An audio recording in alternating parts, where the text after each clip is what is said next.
The private airfield outside New York smelled of jet fuel and rain, and Adrian DeLuca stood at the edge of the tarmac with his hands in his coat pockets, watching his younger brother pace beside the idling Gulf Stream like a man trying to outrun his own thoughts. "Say it again," Adrian said, slowly this time. Matteo stopped pacing. Even now, with his tie loosened and his eyes rimmed red from 3 sleepless nights, he carried himself like the heir he was born to be. Chin lifted, shoulders squared, the DeLuca bearing that made men in expensive suits lower their voices when he entered a room. But underneath it, Adrian could see the crack. He had spent his whole life learning to read his brother's face, and what he read now frightened him more than any battlefield ever had. "Uncle Salvatore," Matteo said.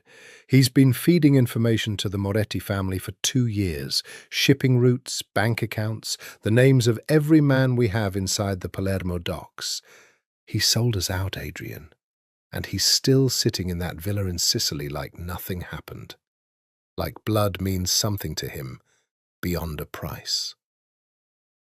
Adrian's jaw tightened.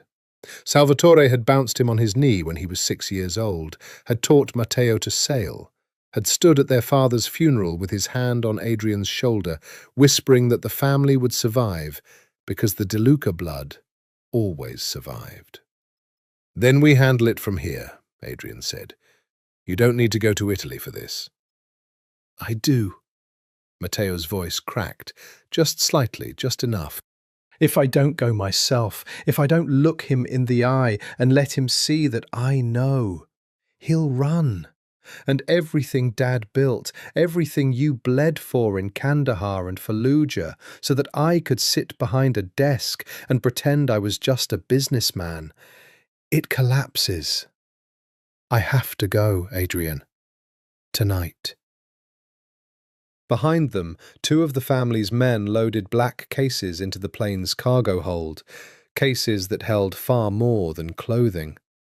Adrian watched the rain bead on the fuselage and thought, not for the first time, that his brother had inherited their father's charm and their mother's optimism, but none of their father's caution.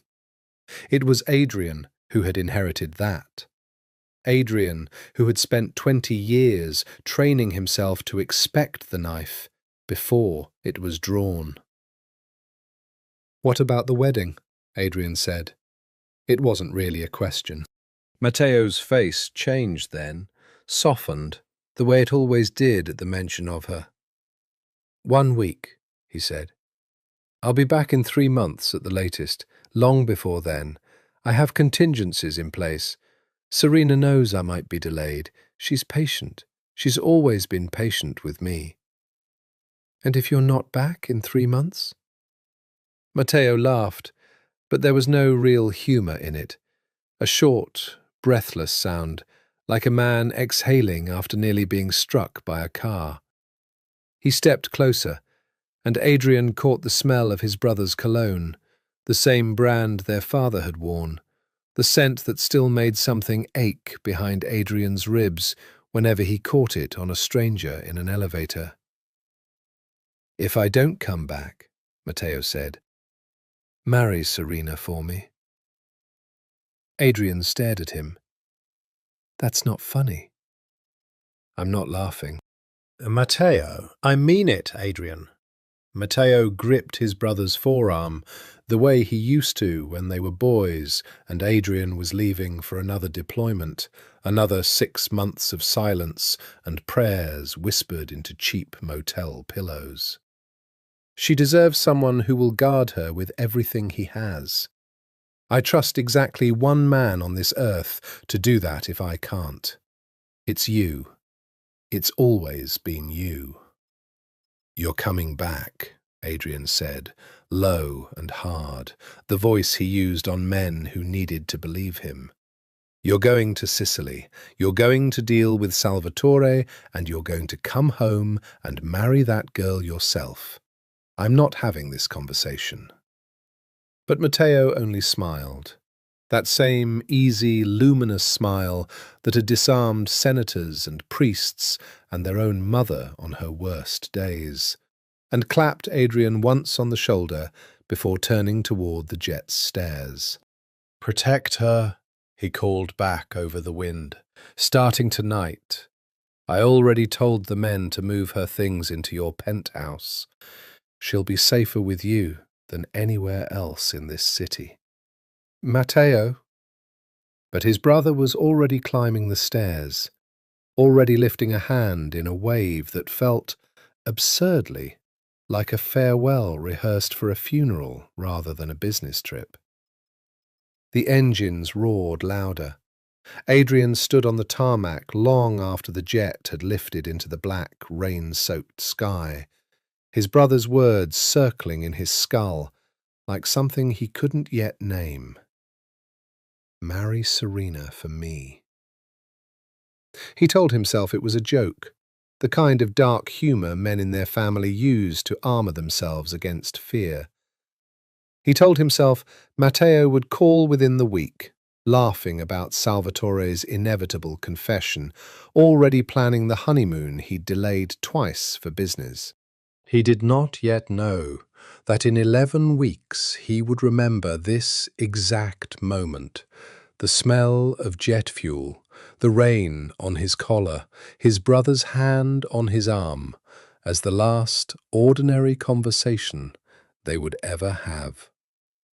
He turned and walked back to the car, already composing in his mind the security protocols he would need to move a woman he had met only twice into the most guarded penthouse in Manhattan. He did not know her favorite color, her middle name, the sound of her laugh. He knew only that she belonged to his brother, and that his brother had asked him, no, had told him, to keep her breathing until he came home.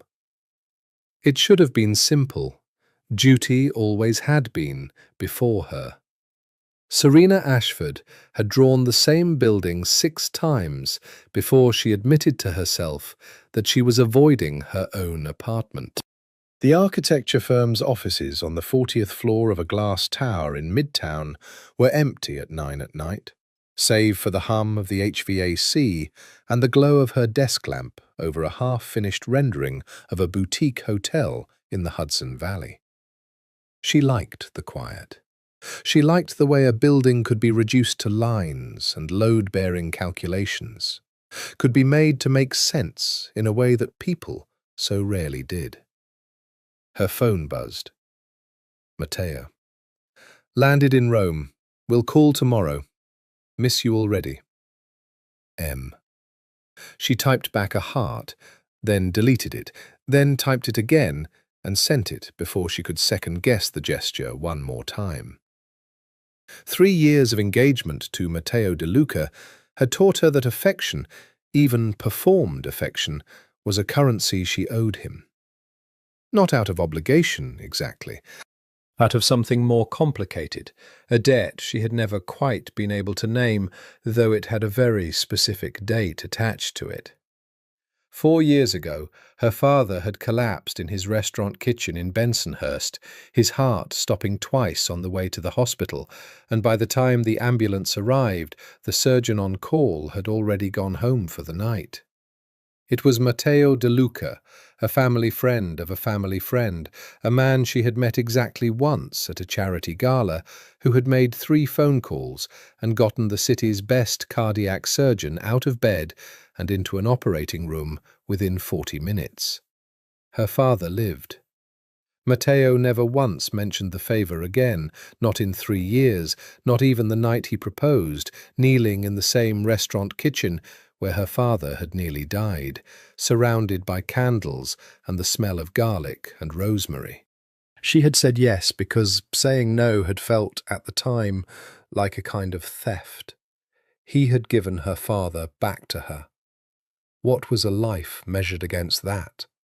She had told herself for 3 years that love could grow the way ivy grows on brick, slowly, patiently, given enough time and the right conditions. She had told herself that gratitude and love were not so different, that both asked you to give yourself over to someone else's care. She was still telling herself that when the black SUV arrived outside her building at midnight, 2 days after Matteo's plane left for Rome, and a man she did not recognize knocked on her apartment door and told her, without preamble, that she needed to pack a bag. "Excuse me?" she said, holding the door only halfway open, her hand already inching toward the pepper spray she kept in the ceramic bowl by the entrance. "Miss Ashford, my name is Bianchi. I work for the De Luca family. Mr. Matteo asked us to move you to a secure location while he's abroad." The man, broad-shouldered, grey at the temples, with the particular stillness of someone who had once been a soldier, held up a phone. On the screen was a text from Matteo's number, sent through an encrypted app she didn't recognize. "Go with Bianchi. Trust him. Adrian will explain everything. I love you." She had met Adrian De Luca exactly twice. Once at the engagement party, where he had shaken her hand for exactly 3 seconds and said nothing beyond congratulations. Once at a Christmas dinner, where he had sat at the far end of the table, answering questions in monosyllables, his eyes tracking the room the way a man tracks exits, never once meeting hers except by accident, and even then looking away as if burned. She remembered thinking, at both encounters, that there was something wrong with him. Not wrong in the sense of broken, but wrong in the sense of sealed, like a door that had been welded shut from the inside. Matteo spoke of his brother with a reverence bordering on worship. "Adrian is the strongest man I know. Adrian built this family back up from nothing after Dad died. Adrian gave up everything for me." But Serena had never understood what, exactly, Adrian had given up, and some instinct had always told her not to ask. Now she stood in her doorway at midnight, a stranger's hand extended toward her suitcase, and felt the ground of her carefully constructed life tilt sideways. "What happened?" she said. "Tell me the truth. Is Matteo in danger?" Bianchi's face didn't change, which told her everything the man's silence wouldn't. "Mr. Adrian is waiting for you at the penthouse. He'll explain what he can. Right now, ma'am, I need you to pack. We don't have long." She thought of her father, of the debt she had spent 3 years repaying with a ring on her finger and a smile she'd practiced until it looked natural. She thought of Matteo's text, "I love you," 3 words that had never once in 3 years made her stomach drop the way they should have. She packed a bag. She did not yet know that she was packing for a version of her life she couldn't have imagined, one that would end with her heart belonging to a man she'd been taught her entire engagement to see only as her fiancé's shadow. The elevator to the penthouse required a key card, a fingerprint, and a 6-digit code that changed daily. Serena counted the security measures the way she might count exits in a building she was designing, an old habit that steadied her hands as the doors slid open onto the 40th floor. Adrian De Luca was standing at the window when she stepped inside, his back to her, a glass of something amber and untouched on the table beside him. The penthouse was vast and spare, floor-to-ceiling glass overlooking the black ribbon of the East River, furniture in shades of charcoal and stone, almost no personal objects anywhere in sight, as if the man who lived here had deliberately erased himself from his own home. "Miss Ashford," he said, without turning. His voice was low, controlled, the kind of voice that had clearly spent years giving orders that were never questioned. "Bianchi treated you well, I hope."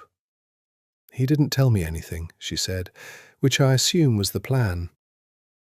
Adrian turned then, and for the first time she really looked at him.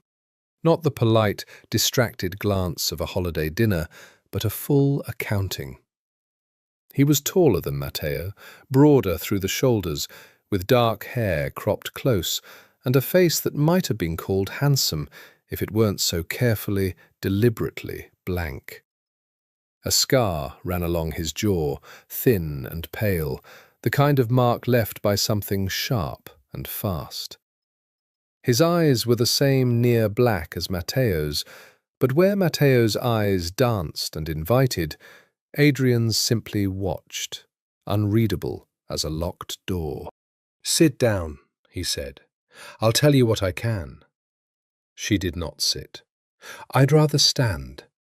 Something flickered at the corner of his mouth, not quite a smile, more an acknowledgement, as if he respected the refusal more than he would have respected compliance. "As you like." He set down his glass. "My uncle Salvatore has been passing information to a rival family for 2 years. Matteo went to Sicily to confirm it and deal with the consequences. Until we know exactly how deep the betrayal runs and who else might be compromised, you are a target. Anyone connected to Matteo is a target. That includes you. So I'm bait. You're a liability someone might use against him," Adrian said, "and I intend to make sure that never happens. You'll stay here. My security detail will handle everything else. Your work, your family, anything that requires you to leave the building. I understand this is not the life you agreed to." "No," she said, "it isn't." He studied her for a long moment, and she had the strange sensation of being assessed the way one might assess a structure for load-bearing weaknesses, not unkindly, but thoroughly, missing nothing. "For what it's worth, Miss Ashford, I don't enjoy imposing this on you. But my brother asked me to keep you safe, and I intend to do exactly that, whatever it requires." "Does that include telling me why you and I have exchanged maybe 10 sentences in 3 years, and now I'm supposed to live in your apartment?" The question landed somewhere she hadn't expected. She saw it in the almost imperceptible tightening around his eyes, gone as quickly as it appeared. "That's not relevant to your safety," he said. "It's relevant to whether I trust you." "You don't have to trust me," Adrian said. "You only have to survive the next 3 months. I don't need your trust for that. I need your cooperation." It should have angered her, the cold efficiency of it, the way he spoke of her survival as a logistics problem rather than a woman's life. But instead, she found herself studying him the way she studied unfinished blueprints, searching for the load-bearing wall hidden beneath the surface. Matteo had told her, more than once, that his brother had given up the only woman he'd ever loved for the good of the family, though he'd never explained the details, and she had always assumed it was one of Matteo's exaggerations, the kind of myth-making younger brothers do about older ones. Looking at Adrian now, she wasn't so sure. "There's a bedroom prepared for you down the hall," Adrian said, turning back to the window, his tone closing the subject like a door. "Bianchi will bring your things up shortly. If you need anything, one of the staff will be on this floor at all times." "And you?" "I'll be here." He said it simply, without inflection, but something in the way he said it, here, as if the word itself were a vow, made her chest tighten in a way she didn't have a name for yet. She went to the room she was shown, closed the door, and sat on the edge of an unfamiliar bed in an unfamiliar apartment belonging to a man she had been taught for 3 years to think of only as Matteo's shadow. She did not sleep well that night. She kept thinking of the scar along his jaw and the way his voice had gone rough for exactly one syllable when he said the word here, as though even that single admission had cost him something he wasn't sure he could afford. She had no way of knowing that 4 floors below, a black van was already parking outside the building's service entrance, and that the men inside had been watching her apartment for 6 days, waiting for exactly this moment. The moment Matteo's fiancée moved somewhere new, somewhere they assumed would be easier to breach before the De Luca security had time to adjust. They were wrong about that, but they were about to be right about something else, that tonight everything would change. The lights went out at 2:47 in the morning. Serena woke to darkness so complete it felt like drowning, and for one disoriented second she thought she was back in her old apartment, that the power company had finally made good on their threatening letter about the overdue bill. Then she heard it. A sound like a held breath being released, glass breaking 3 rooms away, and the particular terrible silence that follows a sound like that. She was out of bed before she'd finished deciding to move, her architect's instinct for structure telling her exactly where the load-bearing walls were, which way led to an interior room with no windows. She had her hand on the door when it opened from the other side, and Adrian was there, already dressed, already holding a gun she hadn't known he owned, his face utterly transformed from the cold stillness of hours before into something sharper, faster, more alive. "Stay behind me," he said, and there was no coldness in it now, only a focus so absolute it felt like a physical force. "Don't speak. Don't stop moving." "What's happening?" "Now, Serena." It was the first time he'd used her first name. She would think about that later, in the weeks that followed. How, in the moment her life nearly ended, he had stopped calling her Ms. Ashford, as if some part of him had already decided she was his to protect by name, not just by obligation. They moved through the penthouse's dark corridors, Adrian's hand closing around her wrist with a grip that should have hurt, and somehow didn't, steering her past the kitchen, past the security room where 2 of Bianchi's men lay motionless on the floor. She made herself not look too long, made herself keep moving, toward a service stairwell hidden behind a panel that slid open at Adrian's touch on a keypad she hadn't noticed before. "They cut the power to disable the elevators," Adrian said, low and fast as they descended, "which means they wanted us on the stairs, which means there are men waiting on the stairs." "That's not reassuring." "It's not meant to be. It's meant to keep you alert." He stopped her with a hand flat against her collarbone, pressing her back against the concrete wall of the stairwell, his body angling in front of hers. And for one absurd moment, even with her heart slamming against her ribs, she was aware of how close he was, how she could feel the heat of him through his shirt.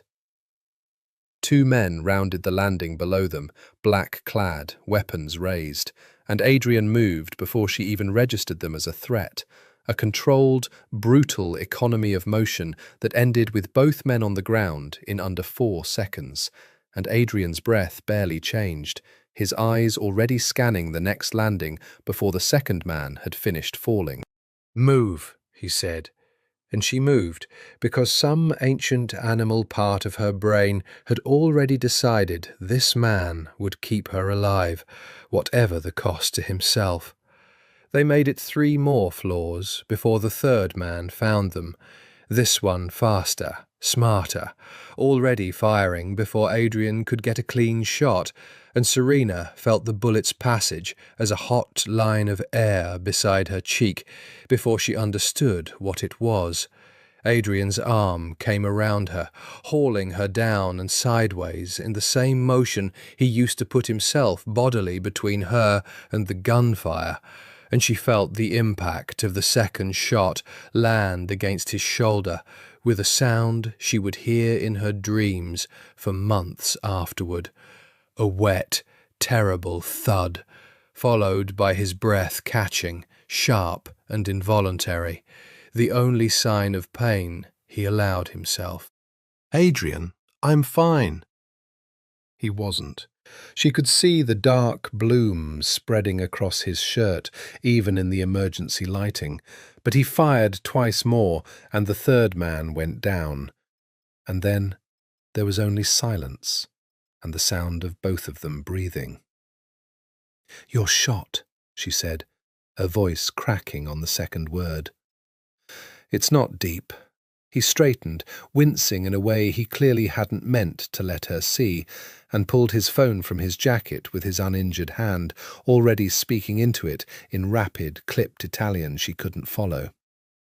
When he lowered it, his eyes found hers in the dim light, and for the first time since she'd met him, 3 years and 2 dinner parties and 1 nightmare of a night ago, she saw something in his face that wasn't ice.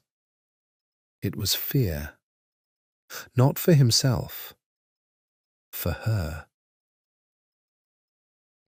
"Why did you do that?" she said. You could have moved out of the way."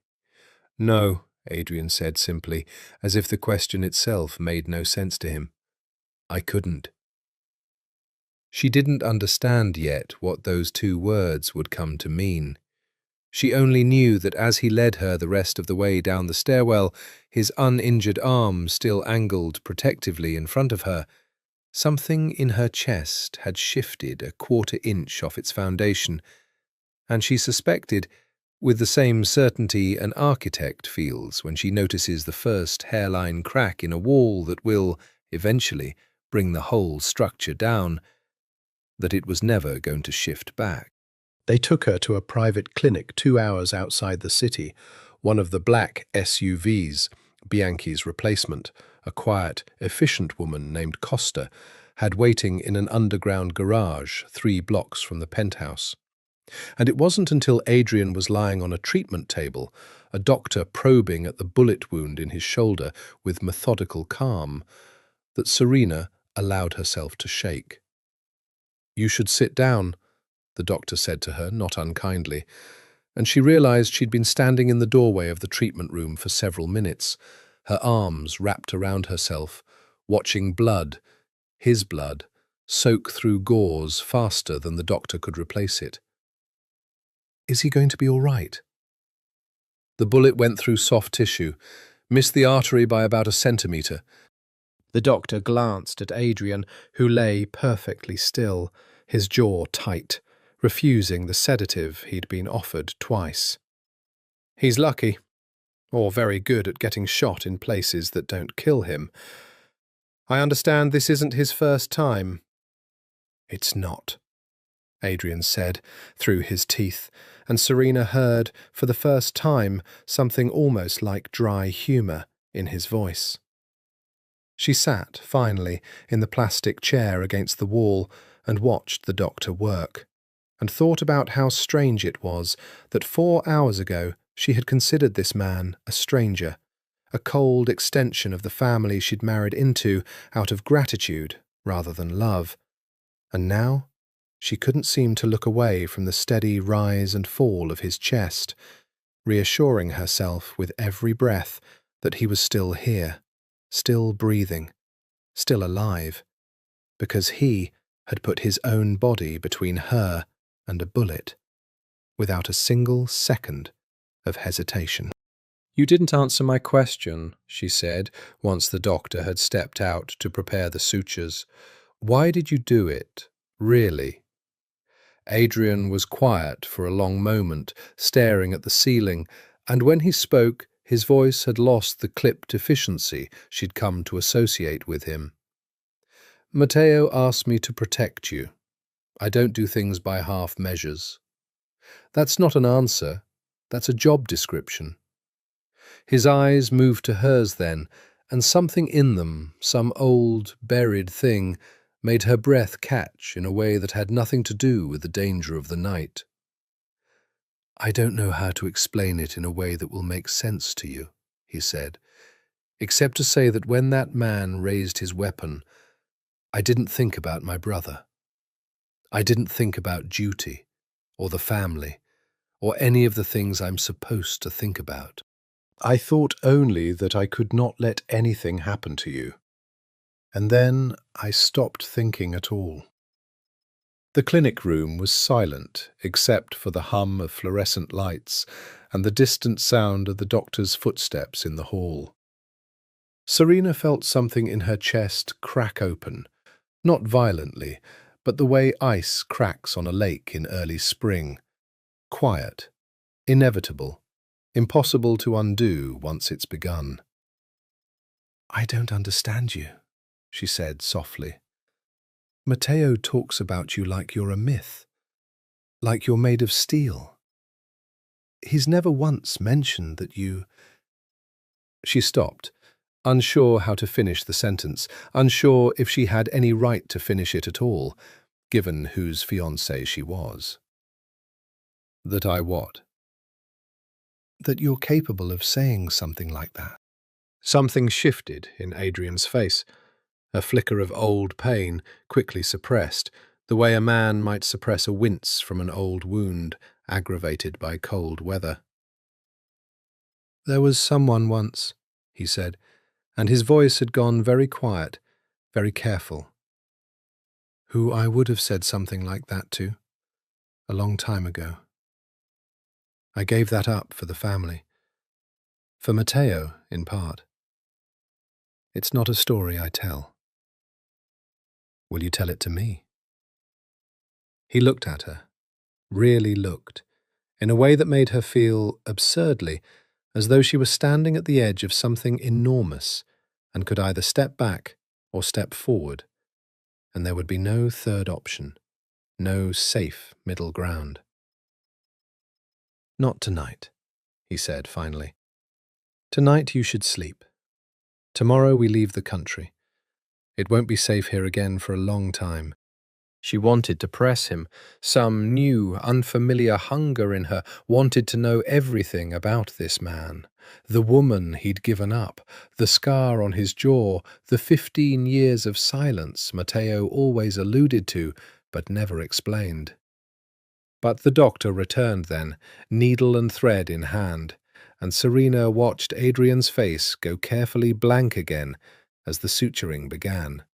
Watched him retreat back behind the wall he'd built around himself so long ago that she suspected even he had forgotten there was a door in it at all. She did not know yet that she would spend the next 3 months learning to find that door. She only knew, watching him bleed for her without complaint, without hesitation, that some fundamental accounting in her life had shifted, and that she was no longer entirely certain which De Luca brother she was safest loving. The villa above Positano had belonged to the De Luca family for 3 generations, a whitewashed structure clinging to the cliffside, with a view of the Tyrrhenian Sea so vivid it looked, Serena thought, like something rendered rather than real. Adrian's arm was in a sling. The papers Costa handed them at the airport in Naples identified them as Mr. and Mrs. Antonio Rossi, honeymooning newlyweds from Milan, a cover story constructed with the same ruthless efficiency Adrian brought to everything else.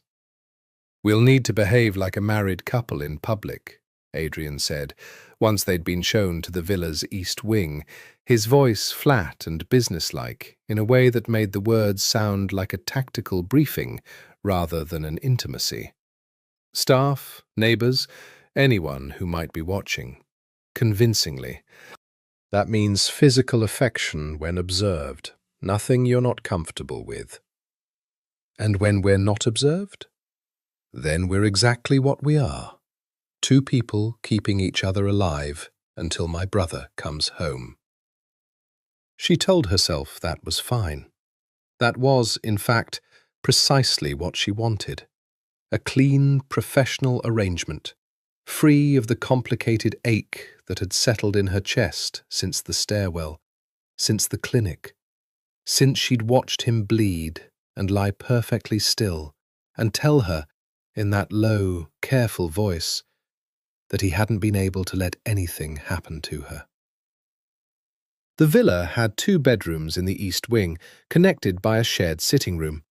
And that first night she watched Adrian set his single duffel bag on the floor beside the bed farthest from hers, on the opposite wall, as if he'd measured the maximum possible distance the room allowed and claimed it deliberately.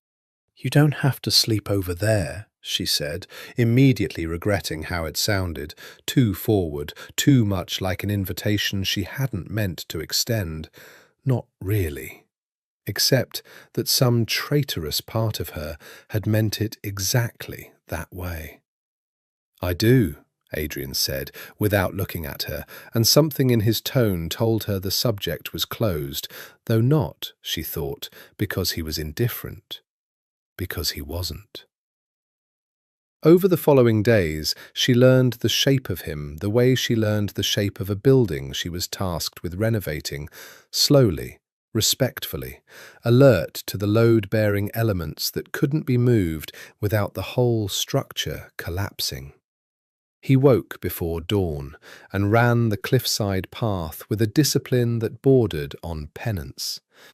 He ate sparingly, drank rarely, spoke to the house staff in fluent Italian that carried none of the coldness she'd assumed was simply his nature. He read actual paper books, dense histories of Rome and the Ottoman Empire, stacked beside his bed in a language of their own.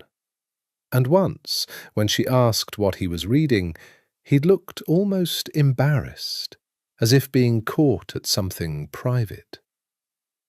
"My mother used to read to us," he said, "before she died. Matteo doesn't remember much of it.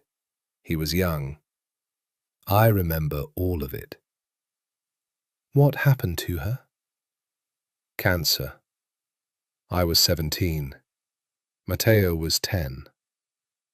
He said it the way he said most things about his family, factually, without visible grief, though she'd begun to notice that the flatness of his voice when he discussed loss was its own kind of tell, a deliberate smoothing over of something jagged underneath. "My father remarried within a year. It wasn't a warm household after that. I left for the army as soon as I could enlist." "And you came back?" "When my father died. Someone had to run things, and it wasn't going to be Matteo. Not then. He was 24, brilliant, but not ready. So I came home." He looked at her, and something in his expression seemed to ask her not to feel sorry for him, though she did anyway, quietly, in a way she was careful not to show. "I gave up a great deal to make sure Matteo could have the life he was supposed to have. It wasn't a sacrifice I regret." "But it was a sacrifice." He didn't answer that.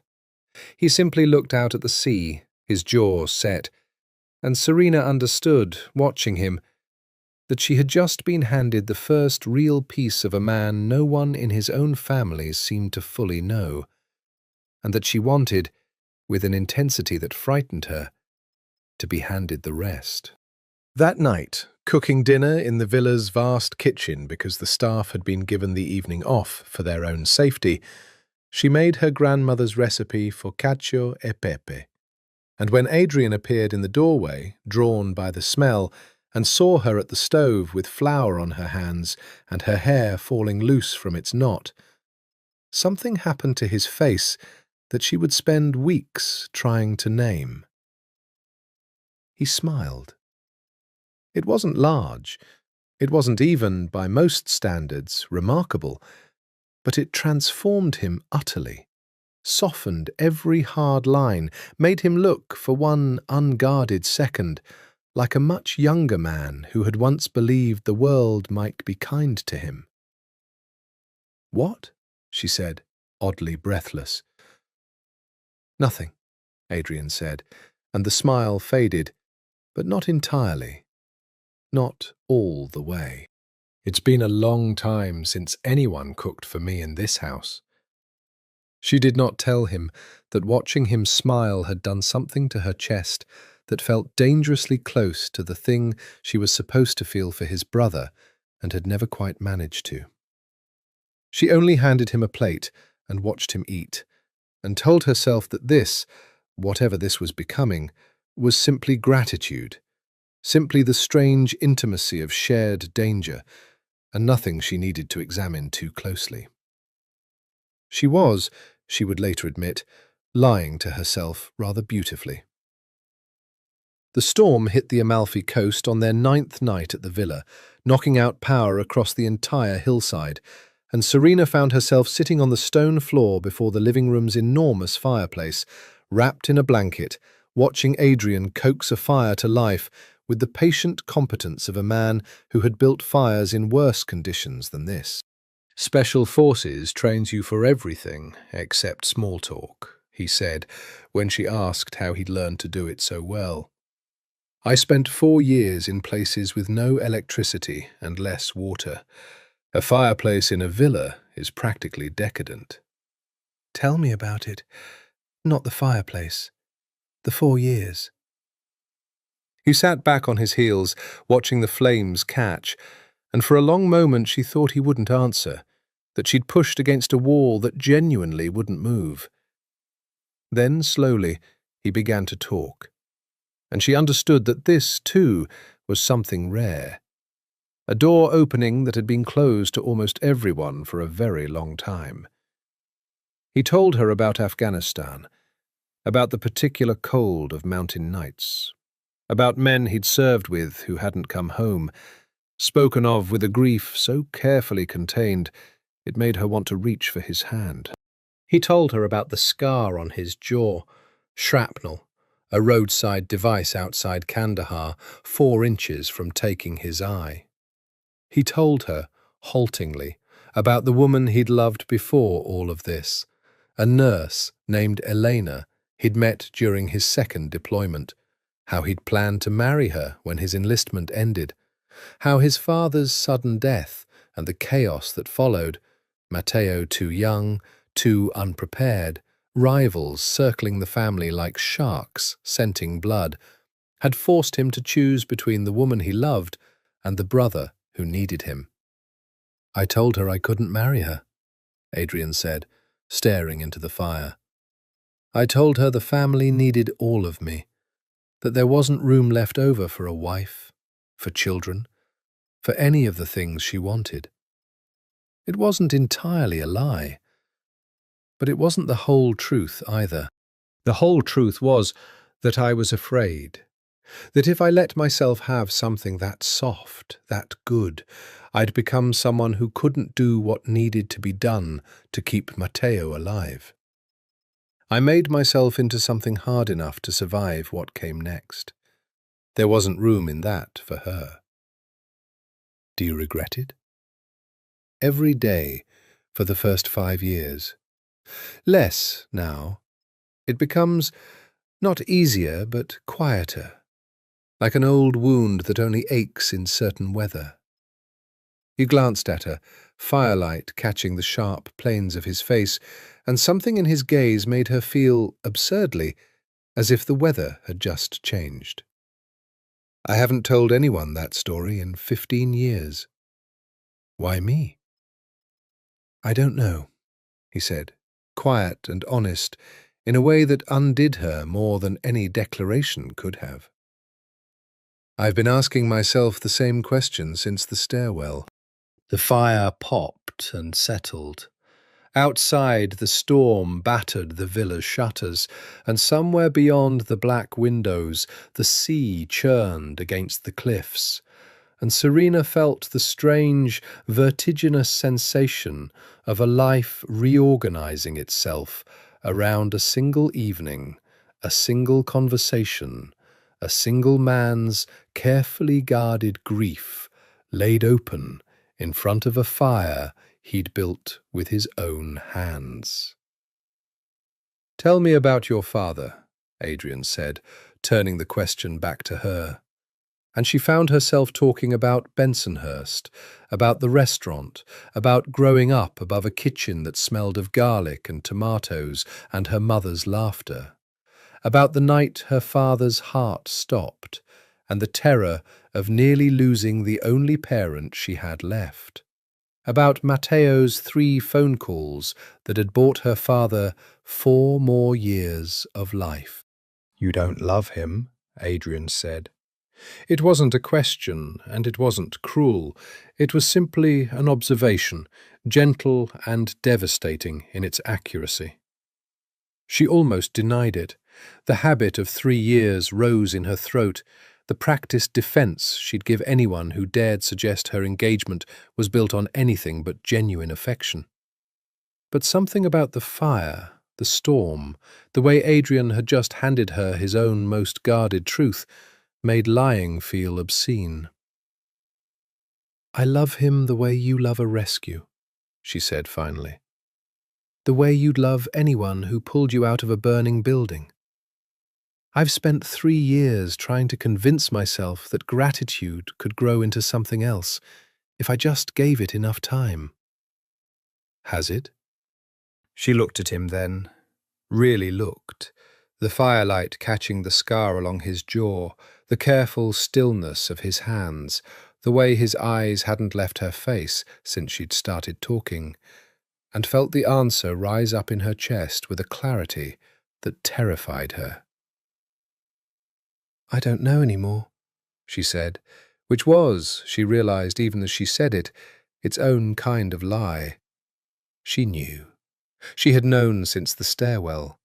She simply didn't yet have the courage to say it aloud to the one man in the world she absolutely could not say it to.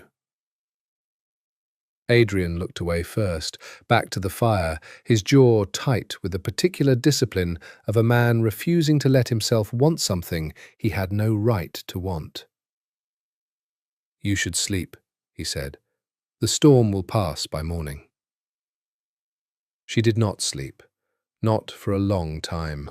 She lay awake in the dark, listening to the storm, and to the sound of Adrian moving quietly in the next room, and understood that whatever line existed between them, the line drawn by his brother's ring on her finger, by 3 years of practiced gratitude, by every rule of loyalty either of them had ever lived by, had just become immeasurably harder to hold. They moved to a fortified estate outside Montepulciano after Costa intercepted chatter suggesting the Amalfi villa's location had been compromised. A stone castle, technically, 400 years old, with walls 3 feet thick and a single narrow road leading up through terraced vineyards, chosen precisely because anyone approaching could be seen from miles away. "It's beautiful," Serena said, the first morning, standing on the castle's north tower with a mug of coffee cooling in her hands, looking out over a landscape of cypress trees and rolling gold hills that seemed to belong to another century entirely. "It's a fortress that happens to be beautiful," Adrian said, joining her at the parapet, close enough that she could feel the warmth of him even in the cool morning air. "My great-grandfather bought it after the war. He said a man should always own a building with walls thick enough to stop a tank, in case history repeats itself." He wasn't entirely joking. "Does it repeat itself?" "More often than anyone would like." He was quiet a moment, watching the mist burn off the valley below. "You've been remarkable through all of this, you know. Most people would have fallen apart weeks ago." "I design buildings for a living. I understand structure. I understand that things hold, even under pressure, if they're built correctly." She glanced at him sideways. I suppose I've been treating my own life like a construction problem. Find the load-bearing walls. Don't touch anything that will bring the whole thing down. Something in his expression suggested he understood exactly what she meant, and exactly which wall she was afraid to touch. The weeks in Tuscany fell into a rhythm that felt, dangerously, like a real marriage rather than a manufactured one. They walked the vineyard paths in the evenings, ostensibly for security reasons. Adrian insisted on knowing every inch of terrain around any property they occupied, but the walks stretched longer than strictly necessary, filled with conversation that ranged from architecture to Adrian's years in the military, to the particular loneliness of growing up the heir to something as vast and dangerous as the De Luca Empire. It was in Tuscany that jealousy first showed its face. Not from Adrian toward some rival, but the reverse. An emotion Serena hadn't expected to feel and didn't entirely know how to hide. A local winemaker, a handsome man named Alessio, who supplied the estate's cellar, had taken an obvious liking to Mrs. Rossi during a delivery, lingering at the kitchen door, complimenting her Italian, inviting her, with Adrian standing 3 feet away, arms crossed, utterly silent, to see his family's vineyard sometime. Adrian said nothing until Alessio's truck had disappeared down the long gravel drive. Then, in a voice gone dangerously quiet, he said, "You don't have to encourage that." I was being polite. He's a nice man. He was flirting with another man's wife in front of that man's husband and calling it politeness. Something flashed in Adrian's eyes. Not anger exactly, something rawer and more possessive than she'd ever seen him allow himself to show. "I don't like it." "We're not actually married, Adrian." "I'm aware." His jaw tightened. "That doesn't change how I felt watching him look at you." The admission hung in the air between them, enormous and unrecoverable, and for a moment neither of them moved, as if speaking again might force them to acknowledge exactly what had just been said.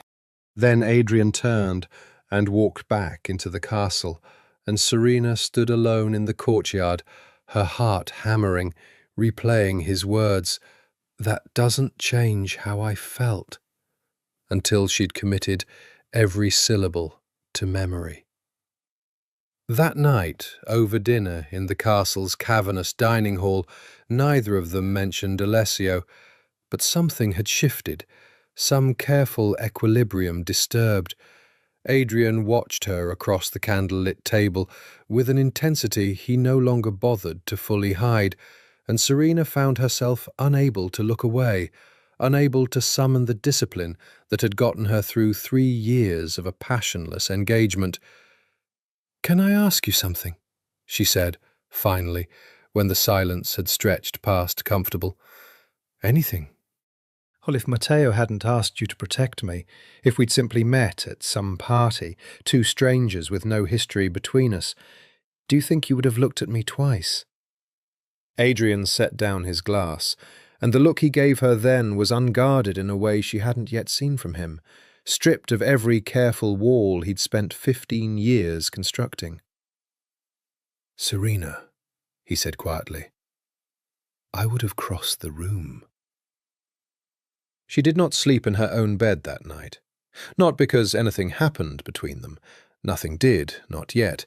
Not with the ring still on her finger and Matteo's name still binding them both to a loyalty neither could bring themselves to betray.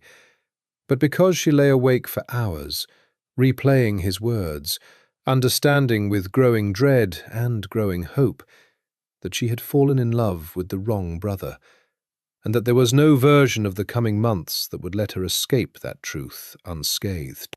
By the 2nd month, the De Luca's security apparatus had traced enough of the conspiracy to know that Salvatore's betrayal ran deeper than anyone had first believed. that the Moretti family had allies inside the De Luca organization itself, men who had access to safe house locations, which meant no property on land could be trusted for long. Costa's solution was a 120-foot yacht, registered to a shell company in Malta, drifting a careful, unpredictable course across the Mediterranean with no fixed itinerary anyone could track. "Will be harder to find on open water," Adrian explained as they boarded in Civitavecchia under yet another set of false names. "And if anyone does find us, there's nowhere for them to hide and nowhere for us to be ambushed." Life aboard the yacht had a strange, suspended quality, as if the ordinary rules of the world had been left behind on the dock. Serena spent her mornings sketching. She'd begun designing, purely for herself, a house she had no plans to ever build, a house with wide windows and a fireplace and a kitchen large enough for two people to cook in together. Though she was careful never to let Adrian see the plans in enough detail to notice the second bedroom she'd quietly, deliberately left out entirely. Adrian, for his part, had begun to unwind in ways she hadn't thought him capable of. He taught her to fish off the yacht's stern, standing behind her with his arms bracketing hers to correct her grip on the rod, close enough that she could feel his heartbeat against her back, and neither of them mentioned how long the lesson took or how unnecessary the closeness truly was. It was on the yacht, 3 weeks into their strange floating exile, that the nightmares started. She woke gasping at 3 a.m, her sheets soaked with sweat, the stairwell replaying behind her eyes, the sound of the bullet passing her cheek, the wet thud of it finding Adrian's shoulder instead, the terrible certainty, relived every night now, that this time he wouldn't get up. She found herself, without deciding to, walking down the narrow corridor to his cabin and knocking softly on the door. He opened it instantly, fully alert despite the hour, as if some part of him never truly slept. "Serena, what's wrong?" "Nothing. Everything. I don't know." She was shaking, and she hated herself for it. Hated the way 3 years of careful composure had abandoned her the moment real fear touched her life. "I keep dreaming about the stairwell. I keep dreaming you don't get up." Adrian didn't say anything. He simply opened the door wider and let her in, and when she sat trembling on the edge of his bed, he settled beside her, not touching her, careful even now to maintain some sliver of distance, and said quietly, "I'm here. I got up. I'll keep getting up." "Promise me." "I can't promise you that," he said, with the brutal honesty she'd come to associate with him. "I can promise you that as long as I'm breathing, nothing will touch you that hasn't gone through me first." She leaned into him then, without deciding to, and felt him go very still, the way a man goes still when he's holding something he's terrified of breaking.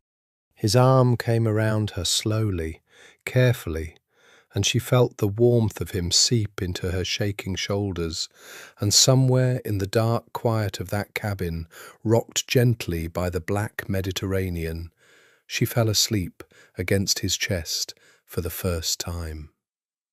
She woke at dawn to find herself alone in the bed, his side already cold, but draped over her shoulders, carefully, deliberately, without waking her, was his coat, still warm from his body, smelling of him, and she lay there for a long moment before she rose, holding the coat against her like something sacred, understanding that this was as close as Adrian De Luca would allow himself to come to an admission he wasn't ready to speak aloud.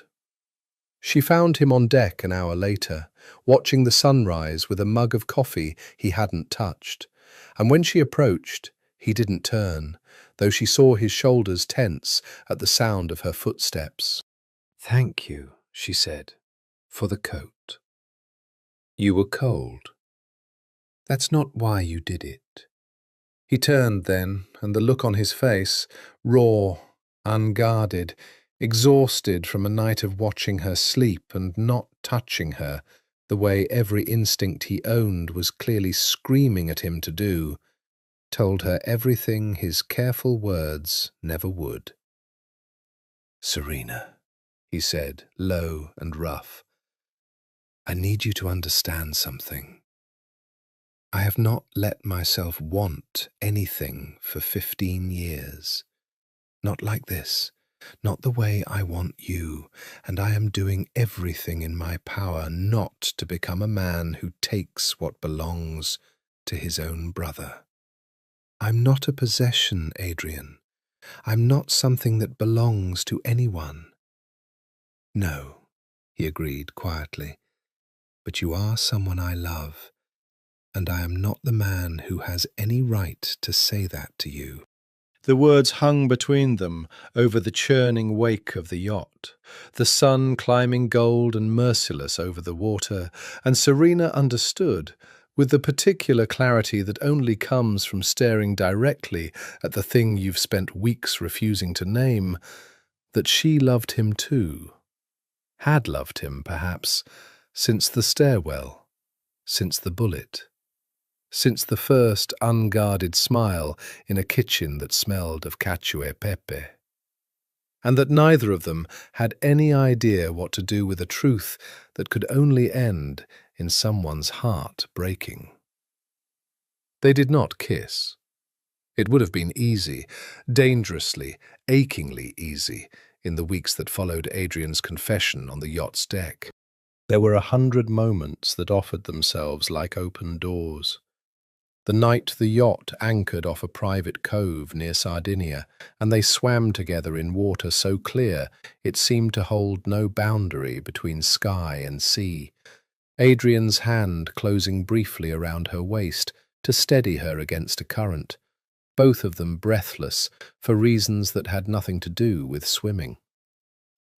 The afternoon she cut her hand slicing vegetables in the galley, and Adrian took her palm in both of his to examine the wound, his thumb tracing the edge of the cut with a tenderness that made her forget, for several long seconds, to breathe. The evening they danced, absurdly, to an old record someone had left aboard, swaying together on the aft deck under a sky thick with stars, his hand at the small of her back, her forehead nearly resting against his collarbone, both of them holding themselves back from that final half-inch of distance with a discipline that felt, by then, almost cruel. "Why won't you let yourself?" she asked him once, after the dancing when they stood at the rail, close enough that their hands rested inches apart on the polished wood. "Because he's my brother," Adrian said. "And because if I let myself cross that line while he's still out there, still trusting me to keep you safe and nothing more, I don't know what kind of man that makes me. I've spent my whole life being the one who doesn't break faith. I won't start with the one thing that matters most." "And if he doesn't come back?" The question had been growing in the silences between them for weeks, unasked, unwelcome, but real. Matteo's calls had grown sparser, his voice tighter each time, the situation in Sicily clearly worse than he'd let on. Adrian's face, when she asked it, went through something complicated. Grief and hope and guilt all at once, emotions she suspected he'd never learned to hold simultaneously without one of them breaking him. "Then I would spend the rest of my life earning the right to love you properly," he said, "instead of stealing it from a man who trusted me. But he's not gone, Serena, and until he is, I have to be someone worth trusting, even if it costs me everything I want." She understood, hearing that, exactly what kind of man she had fallen in love with. Not the cold commander Matteo described with such easy reverence, but a man who had spent his entire life sacrificing his own wants on the altar of other people's needs, who had given up one woman for his family 15 years ago and was now prepared to give up another for the same reason, and who somehow still believed, after everything, that this made him the lesser brother, rather than the better man. "I'm not asking you to break faith with him," she said. "I would never ask that of you. I only need you to know that whatever happens, whenever this ends, I'm not going back to what I was before. I can't unlearn what I've learned about myself these past 2 months. I can't go back to loving Matteo the way I convinced myself I did." "Don't say that to me," Adrian said, and his voice cracked just slightly, just once. "Not until he's home safe. Please." She respected the please more than she'd respected almost anything else about him, and so she let the subject drop, and they stood at the rail a while longer, close enough to touch and touching nothing at all, watching the moon lay a long silver road across the black water, both of them aching with a restraint that felt by now like its own kind of intimacy, perhaps the truest one either of them had ever known. That night, for the first time, she didn't wait for a nightmare to justify knocking on his door. She simply came, and he simply opened it, and neither of them spoke as she curled against his side atop the covers, fully clothed, nothing crossed that couldn't be recrossed, and fell asleep to the sound of his heartbeat and the distant hush of water against the hull. In the morning, his coat was around her shoulders again, and this time she did not wait until he was gone to thank him.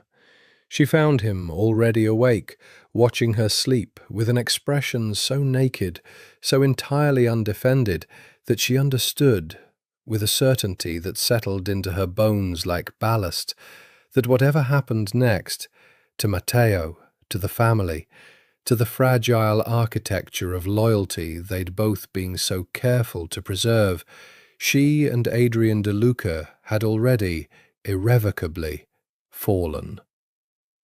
"Good morning," she said.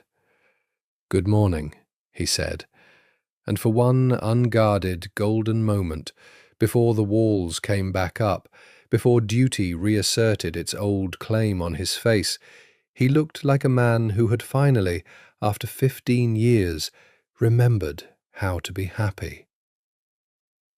Neither of them could have known that in 6 days a video would arrive that would shatter that fragile happiness completely, and that the shattering would very nearly destroy them both.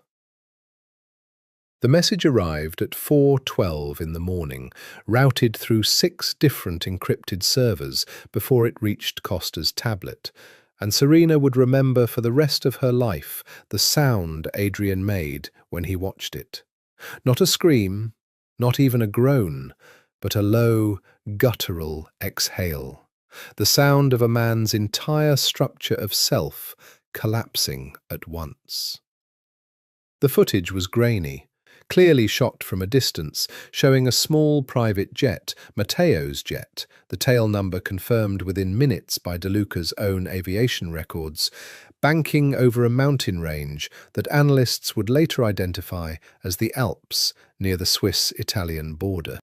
There was a flash, a sound like the world tearing, then only falling debris and smoke and the terrible indifferent blue of a clear mountain sky.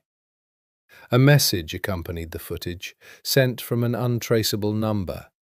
"Tell Salvatore's nephew he should have stayed in America. Moretti." "No," Adrian said, and then again, louder, "No!" as if repetition could undo the physics of an explosion already 6 hours old by the time the footage reached them. Serena had never seen him lose control of anything, not his voice, not his hands, not the careful architecture of his own face. And watching it happen now, watching 15 years of discipline crack open in real time, frightened her more than the kidnapping, more than the bullet, more than anything else the past 2 months had shown her. Adrian. She reached for him and he flinched away, not from her, she understood, but from the touch itself, from anything that might make the grief more real by being witnessed. "I told him," Adrian said, his voice raw, unrecognizable. "I told him not to go alone. I should have gone with him. I should have—" He stopped, pressed the heels of his hands against his eyes, and for a moment looked exactly like what he was. A man who had spent his entire adult life keeping his brother alive, and had just failed at the one thing that mattered more than any of it. Costa's people confirmed within the day what the footage suggested. Wreckage recovered from a ravine near the Italian border, consistent with the jet's registration. No possibility of survivors given the altitude and the force of the explosion. The Italian authorities, working in careful coordination with De Luca's own investigators, would need weeks to complete a formal identification. But everyone in the family already understood what the silence meant. Matteo De Luca was dead. The days that followed blurred together in a haze of arrangements. A funeral to plan in absentia, since no remains would be recoverable for burial.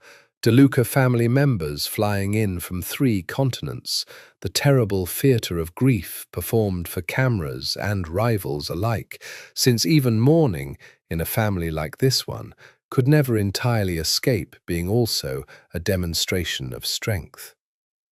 Serena found herself standing beside Adrian at a memorial service held in the De Luca family chapel outside Rome, dressed in black, a ring still on her finger that now felt like a wound rather than a promise.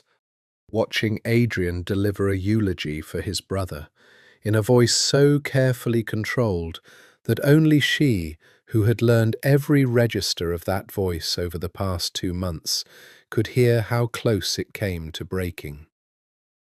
"My brother was the best of us," Adrian said, standing at the chapel's altar, his eyes finding Serena's for one unguarded second before returning to the crowd of black-suited mourners who were, in truth, half business associates calculating the family's new vulnerabilities.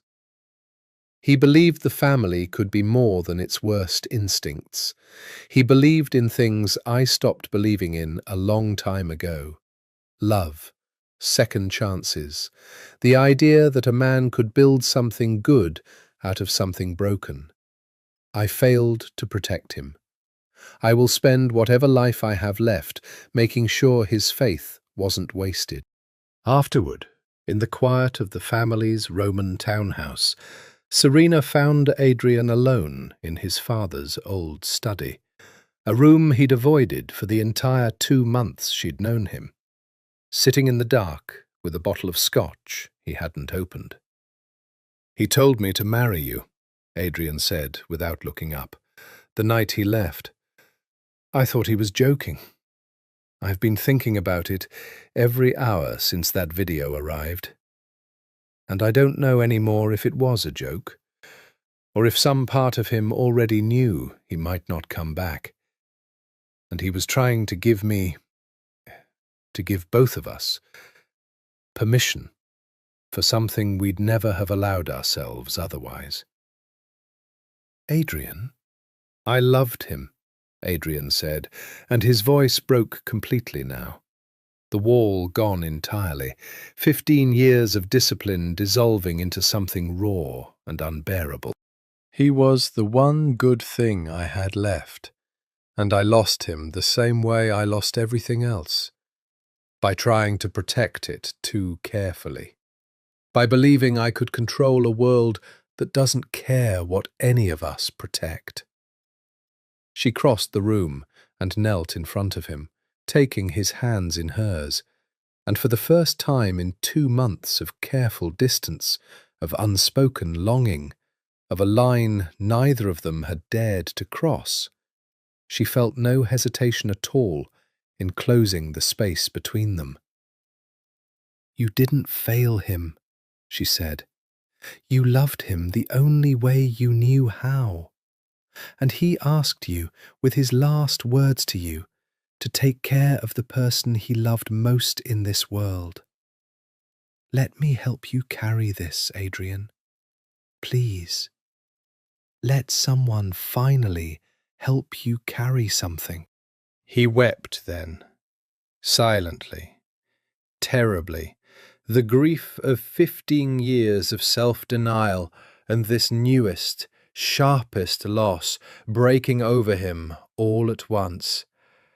And Serena held him in the dark study of a house that had seen 3 generations of DeLuca grief, and understood that whatever came next, whatever guilt or complication or impossible tangle of loyalty and love awaited them, she was not going to let this man carry his brother's death alone.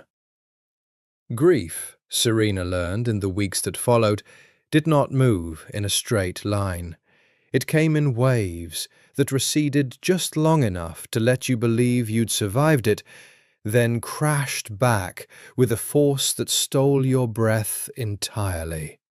She watched Adrian move through those weeks with the same discipline he brought to everything, throwing himself into the business of consolidating the family's holdings, meeting with lawyers and captains and men who spoke in the careful euphemisms of an organization managing a succession crisis, all while a private, unspoken grief carved itself deeper into the lines around his eyes each day. They returned to New York a month after the memorial, to the same penthouse where the first bullet had been fired, and something about being back within those walls seemed to loosen whatever restraint had held them both in place during their months on the run. There was no more pretense to maintain, no audience of neighbours or staff requiring the performance of marriage, no enemy watching for a crack in their cover story. And yet the two of them found themselves, night after night, sitting together in the same room, long after any practical reason for doing so had expired. "I keep thinking I should feel guilty," Serena admitted one evening, curled into the corner of Adrian's sofa with a glass of wine she'd barely touched, "for how much I want to be near you. Matteo's been gone barely 6 weeks." "I feel it too," Adrian said. "Every day. I loved my brother more than I've loved almost anyone in this world. And some part of me is horrified that grief and this," he gestured helplessly at the space between them, "can exist in me at the same time. But I think, if I'm honest, that they've always existed at the same time. I fell in love with you while he was still alive, Serena. I just didn't let myself say it until I thought I'd lost the right to say anything at all." "When?" she asked softly. "When did you know?" He considered the question with the same careful attention he gave everything, turning it over before answering. "The stairwell," he said finally. "The moment the bullet grazed your cheek, and I understood, with total clarity, that I would give my life to make sure nothing like that ever came close to you again. I told myself it was duty. It wasn't duty. Duty doesn't feel like that." She set down her glass and crossed the small distance between them, and this time, for the first time, there was no invisible boundary keeping her on her side of the room. She sat beside him, close enough to feel the warmth radiating from him, and when he turned to look at her, his eyes carried none of the careful restraint that had governed every interaction between them for 2 months. "I think," she said, "we've both spent so long being careful with other people's happiness that we forgot we're allowed to have some of our own. Is that permission? His voice had gone rough, quiet, hopeful in a way she hadn't heard from him before. I think it's an invitation, she said, if you're ready to accept it. He reached up, slowly, giving her every opportunity to pull away, and brushed a strand of hair back from her face, his fingers lingering against her cheek with a tenderness that undid every careful wall she'd built around her own heart these past 3 years. Serena, he said, I have spent 15 years believing I didn't deserve to want anything for myself. I don't know how to do this without feeling like I'm stealing something that was never meant to be mine. You're not stealing anything, she said. Matteo is gone, Adrian. And even before he was, I think some part of both of us knew that what I felt for him was gratitude wearing the mask of love. And what I feel for you is something else entirely, something I've never let myself feel for anyone. He kissed her then. Finally, after months of careful distance, of nights spent inches apart with an ocean of loyalty and grief and impossible restraint between them. And it was not gentle, not at first, but fierce and aching and full of everything neither of them had allowed themselves to say aloud until this moment. She felt 15 years of his self-denial pour into that kiss, felt 3 years of her own quiet resignation dissolve entirely.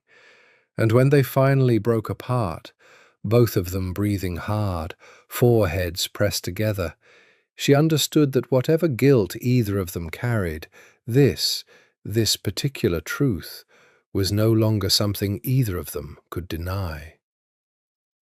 In the weeks that followed, something in Adrian DeLuca changed in ways the entire family noticed, though none of them dared comment on it directly.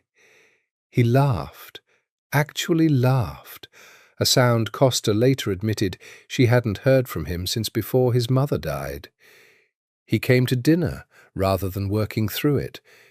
He began, slowly, tentatively, to plan a future rather than simply managing the present. And one evening, standing at the same window where he'd first told her the rules of their arrangement, he told Serena he intended to ask her to marry him properly, not as a cover story or a dying brother's final wish, but because he could no longer imagine his life without her in it. I want to do it right, he said. A ring, a question you get to actually answer instead of a role you were assigned. I want you to say yes because you want to, not because anyone asked you to protect someone's future by doing it. She said yes to that plan before he'd even finished proposing the proposal, laughing through unexpected tears, and for the first time since the night his brother's plane had exploded over the Alps, Adrian DeLuca allowed himself to imagine a version of his life that included real happiness rather than merely its careful, guilty absence. Neither of them knew that 4 days later, everything they believed about the past 3 months would be shattered, and that the brother they were mourning was, at that very moment, standing in a private airfield in Sicily, waiting for exactly the right moment to come home. Adrian had chosen the ring 3 days before, a modest, elegant, emerald-cut diamond that had belonged to his grandmother, retrieved from a vault beneath the family's Roman townhouse and carried back to New York with a care he usually reserved for classified documents. And he had planned the proposal for a Friday evening in late autumn on the rooftop terrace of the penthouse, beneath the same skyline that had witnessed the beginning of everything between them.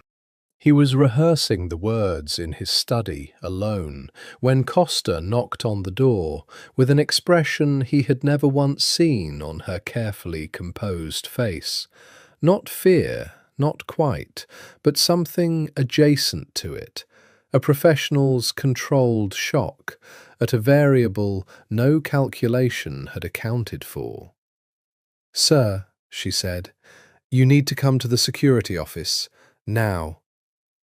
The footage on the monitor showed the building's private elevator, the one reserved for family only, its camera capturing a man stepping out into the 40th floor hallway with the unhurried confidence of someone who had walked that particular path 1,000 times before.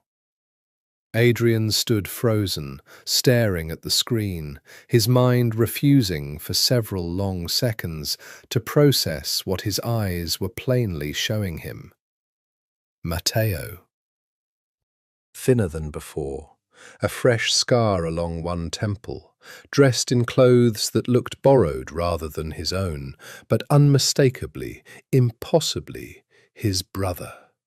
Alive, breathing, walking toward the penthouse door with the same easy stride Adrian had watched cross 1,000 rooms. "That's not possible," Adrian said, and even as he said it, he was already moving, already crossing the study and the hallway and reaching the front door just as it opened from the other side, and there he was, Matteo De Luca, 3 months dead, standing in the doorway with an expression that mixed relief and guilt and something else Adrian couldn't yet name. "Adrian," Matteo said softly, "I need you to let me explain before you do anything you'll regret." Adrian's hand found his brother's shoulder, gripping hard enough to hurt, some part of him still needing physical proof that this wasn't a hallucination born of 3 months of grief. "You're dead," he said. "I buried you. I gave a eulogy at your memorial. I have watched Serena mourn you for 3 months, Matteo, and you are telling me to let you explain?" Behind him, he heard Serena's footsteps in the hallway, heard her sharp intake of breath as she rounded the corner, and saw, for the first time since the video, the face of the man she had once agreed to marry out of gratitude, now standing very much alive in the doorway of his brother's penthouse. "Matteo," she said, and her voice broke on the single syllable. 3 months of grief and guilt, and a love that had quietly transferred itself to another man, all crashing together at once. "I know," Matteo said, looking between the two of them, his eyes moving from Adrian's white-knuckled grip on his shoulder to Serena's stricken face and back again, and something in his expression suggested that whatever he had expected to find on returning home, he had already, with the particular perception that had always made him more dangerous than his easy charm suggested, guessed exactly what had happened in his absence. "I know I owe you both an explanation. Please, let me sit down. It's been a very long 3 months, and I don't think either of you understand yet exactly how long." They moved into the living room in a silence heavy enough to feel structural, and Matteo lowered himself into a chair with the careful movements of a man recovering from injuries not fully healed, and began, finally, to tell them the truth. A truth that would rearrange everything they believed about the past 90 days, about loyalty, about love, and about a younger brother who had understood, better than either of them had given him credit for, exactly what his final request had really meant. "The explosion was real," Matteo said. "The jet was real. But I wasn't on it." He looked at Adrian, and something old and complicated passed between the brothers, a history neither of them had ever spoken of directly. "I've known for 6 months that Salvatore wasn't working alone. I needed the real conspirator to believe I was dead before they'd show themselves. So I staged it. I let you both believe I was gone, because it was the only way to draw out the man who's been selling this family out from the inside for years. You let me bury you, Adrian said, his voice dangerously quiet. You let me grieve you in front of 300 people. You let Serena wear black for 3 months, Matteo. I know, Matteo said, and for the first time his composure cracked, guilt flooding his face in a way that made him look, suddenly, far younger than 34. I know what it cost you both. I thought about nothing else since the night I disappeared. But I need you to understand. I didn't just do it to catch a traitor. I did it because I needed to know something else, something I'd suspected for a long time and never had the courage to test directly. What? Serena said, her voice barely above a whisper.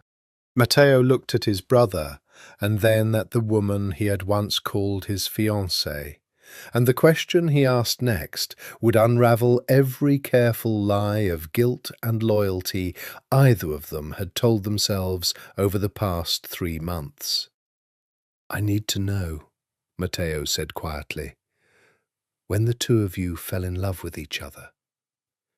Because I think I've known it was going to happen since the day I put her in your care, Adrian. I think, if I'm honest with myself, it's the reason I asked you to marry her at all. The silence that followed Matteo's question stretched long enough that Serena could hear the building's climate system humming through the vents, the distant murmur of traffic 40 floors below, the sound of her own pulse thudding in her ears. Adrian did not look away from his brother.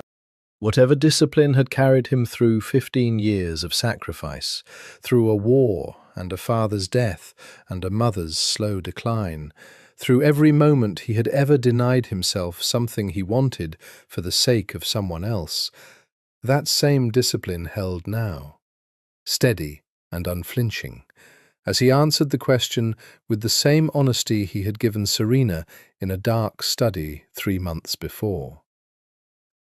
The stairwell, Adrian said. The night they came for her.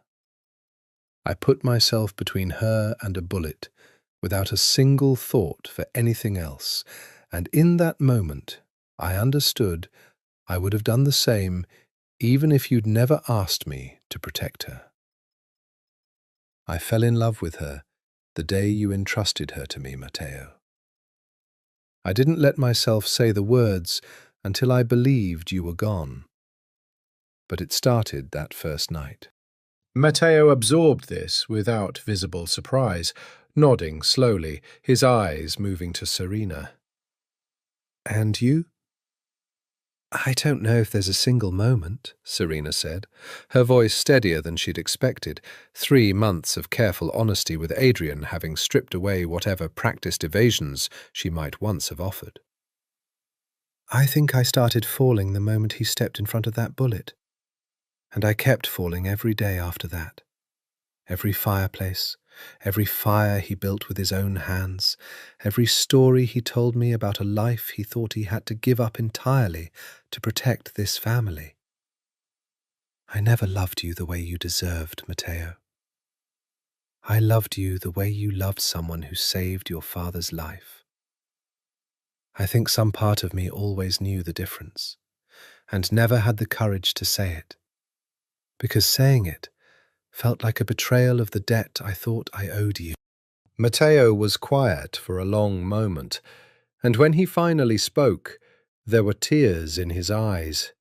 Not tears of anger, Serena realized with growing astonishment, but something closer to relief, to a grief finally allowed to surface after being suppressed for years. I've known you didn't love me the way a wife should love a husband since the 2nd year of our engagement, Matteo said. I told myself it didn't matter, that gratitude was its own kind of love, that it would deepen with time the way you always believed it would. But I watched you at family dinners, Serena, I watched the way you looked at my brother when you thought no one was paying attention, long before any of this happened. The kidnapping, the safe houses, any of it.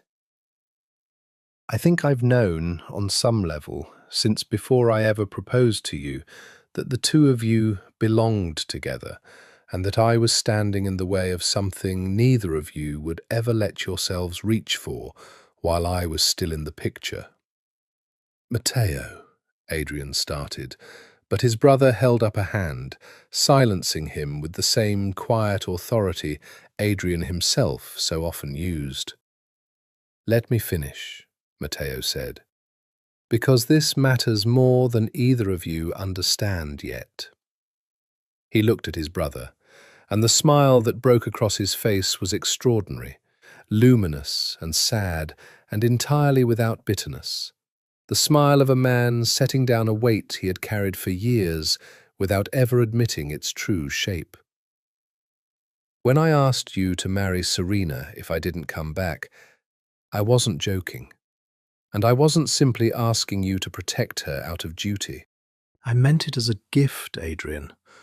I have spent years watching you give up everything, your own happiness, your own future, every soft thing you were ever allowed to want for this family, for me. I have watched you become a man who believes he doesn't deserve joy, because joy was always the thing you sacrificed to keep the rest of us safe. I couldn't fix that. I couldn't give you back the years, or the woman you loved before all of this, or the life you might have built if Dad hadn't died and left everything in my unready hands. But I could give you this. I could give you her if the worst happened. And some part of me, the part of me that has always loved you both more than I've ever said aloud, hoped it would happen exactly this way, even while I hoped I'd come home to stop it before it went too far. You wanted this, Serena said, disbelief and something like awe warring in her voice. You wanted us to fall in love. I wanted my brother to be happy, Matteo said simply, for once in his life. And I wanted you to have someone who would love you the way you deserved to be loved, not out of gratitude, but because he genuinely could not imagine his life without you in it. I'm not angry. I'm not hurt. Not in the way you're both bracing for me to be. I am. His voice caught, finally, the composure cracking. I am relieved, more than I can tell you, that the two people I love most in this world found each other, even if I had to disappear to make it happen. Adrian crossed the room and pulled his brother into an embrace that held 15 years of complicated love, 3 months of grief, and a gratitude too large for words. And Serena watched the two De Luca brothers hold each other in the fading afternoon light, understanding that whatever came next, the traitor still to be exposed, the danger still circling the family they all belonged to, the three of them were, for the first time, standing on the same side of a truth none of them had dared speak until now. Matteo's return could not be announced publicly, not yet, not while the true architect of the betrayal still believed him dead, and remained, therefore, careless in ways he would never be again once he knew the truth. For 2 weeks, Matteo moved through the penthouse like a ghost, seen only by Adrian, Serena, and Costa, while the three of them pieced together, from records Matteo had smuggled out of Sicily and intelligence Costa's network had gathered in his absence, exactly who had been feeding information to the Moretti family. It was not Salvatore. That was the first devastating revelation. Salvatore, whatever his other sins, had been a scapegoat. His suspicious meetings with Moretti associates, a deliberate misdirection engineered by someone who understood the family's internal politics well enough to know that Adrian and Matteo would look first to the uncle who had always seemed slightly too comfortable with the family's rivals. "It's Costa," Matteo said quietly, on the 14th night of his hidden return, spreading a series of financial records across the penthouse's dining table. "I'm sorry, Adrian. I know she's been at your side for years, but the wire transfers trace back to an account she controls, routed through 3 shell companies, all timed to align exactly with the intelligence the Morettis used to plan the stairwell attack and the jet's destruction." Adrian stared at the documents, something cold and furious settling behind his eyes. Not disbelief, Serena realized, watching him, but the particular grief of a man confirming a betrayal by someone he had trusted with his own life for a decade. "She had access to everything," he said quietly. "Every safe house, every route. She's the only person besides the 3 of us who knew where we'd be at any given moment for the past 3 months." "Which means," Serena said, the architect in her already assembling the structure of what needed to happen next, "she doesn't know Matteo is alive. Which means we have one advantage she doesn't know we possess." They planned it over the following week with the same careful precision Adrian brought to every operation. A false lead deliberately leaked through a channel only Costa could access, suggesting Adrian intended to move Serena to a property in the Hudson Valley for a final security sweep before the family's holdings were fully secured. It was bait, constructed to draw out not just Costa, but whoever within the Moretti organization she'd been reporting to, in a single controlled confrontation, rather than a war that could drag on for years and cost more lives than any of them were willing to lose. "You don't have to be there," Adrian told Serena the night before, his hands cupping her face with a tenderness that hadn't dimmed despite the danger gathering around them. "I can end this without putting you back in harm's way." "I've spent 3 months learning that hiding doesn't make me safer," Serena said. "It just makes me a target who doesn't know she's being hunted. I'd rather stand beside you and see this finished." Matteo, listening from the doorway, smiled the particular smile he'd worn more and more often since his return. Sadder now, wiser, the smile of a man who had traded his old life for a clearer understanding of the people he loved. "She's right, brother. And for what it's worth, I intend to be there too. This family has taken enough from all of us. I'd like to be the one who finally ends it, rather than the one who ran from it." The Hudson Valley property was a modest estate compared to the family's other holdings, a converted farmhouse Adrian had purchased years ago, quietly, as a place he'd once imagined retiring to when his obligations to the family finally allowed it. A dream he'd shelved so long ago he'd nearly forgotten he'd ever had it. Now it would serve as the stage for the confrontation that would determine whether the DeLuca family survived its own internal rot or collapsed under the weight of a betrayal that had already cost them 3 months of grief and very nearly cost Adrian and Serena their lives twice over. Costa arrived at midnight, exactly as the false intelligence had promised, flanked by 4 armed men Serena recognized from surveillance photos as Moretti soldiers, moving through the farmhouse's dark fields with the confidence of people who believed they were walking into an ambush of their own design, rather than one constructed specifically to trap them. "She thinks she's the hunter," Adrian murmured, watching from the farmhouse's upper window, his hand finding Serena's in the dark. "She has no idea she's about to discover her employer isn't the only ghost in this story."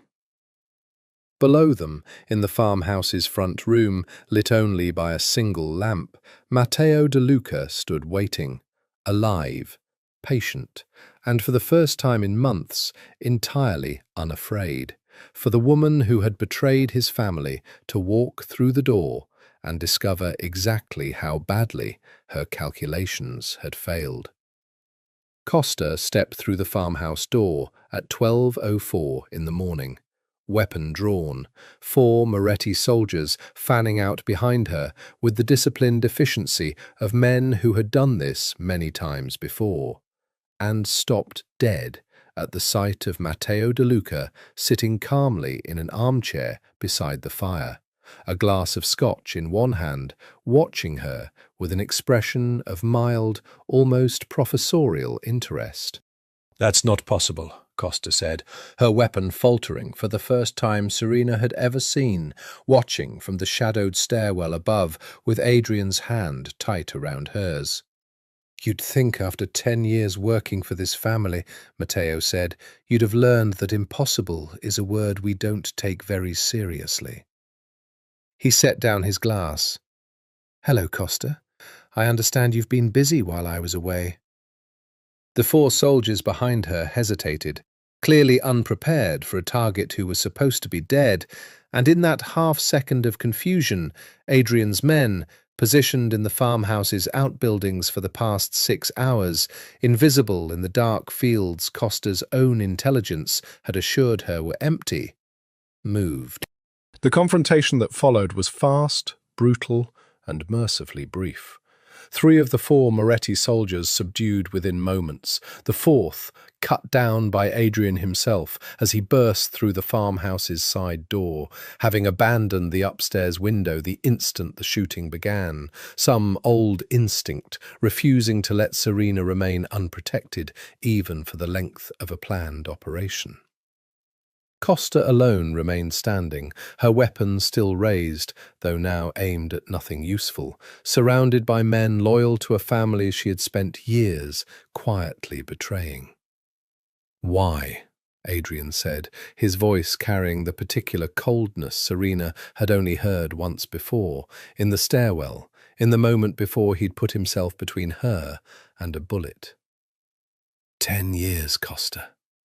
I trusted you with my brother's life, with hers. Why? Because this family was never going to give me what I'd earned, Costa said, and something bitter and long-simmering broke free in her voice, a decade of quiet resentment finally given permission to speak. I built half the security network that's kept you both alive. I know more about how this family operates than half the men who share your blood. And when your father died, when the succession question came up, do you know what I was offered? A raise, a title with no real power behind it. Meanwhile, a golden boy, who'd never held a gun in anger, got handed an empire he barely understood how to run. So you sold us to the Morettis, Matteo said quietly, rising from his chair. You nearly got Serena killed in that stairwell. You blew up my jet, Costa, with a pilot and a co-pilot aboard who had families, who had nothing to do with your grievances against this one. Something in Costa's face flickered at that, the first genuine crack in her composure, a flash of something that might, in a different life, have been guilt. That was never supposed to happen, she said. The plane was meant to be intercepted, not destroyed. The Morettis moved faster than I authorized. I didn't want anyone dead. I wanted leverage. I wanted a family that finally saw what I was worth. You'll have plenty of time to explain that distinction, Adrian said, to people far less inclined toward mercy than I am. He nodded to 2 of his men, who moved to secure her, and as they led her out into the cold Hudson Valley night, Costa turned back once, her eyes finding Adrian's with an expression that held no remorse, only a kind of tired resignation. "You'll never see it, will you?" she said. "How much this family costs the people who serve it if they're not born into the right last name." Adrian did not answer. He watched her go in silence, and Serena, coming down the stairs at last, understood. Watching the particular grief that moved across his face, that even now, even having just narrowly survived the confrontation that finally ended a betrayal 3 months in the making, Adrian DeLuca carried the weight of every person his family had ever failed, whether or not their betrayal had been justified.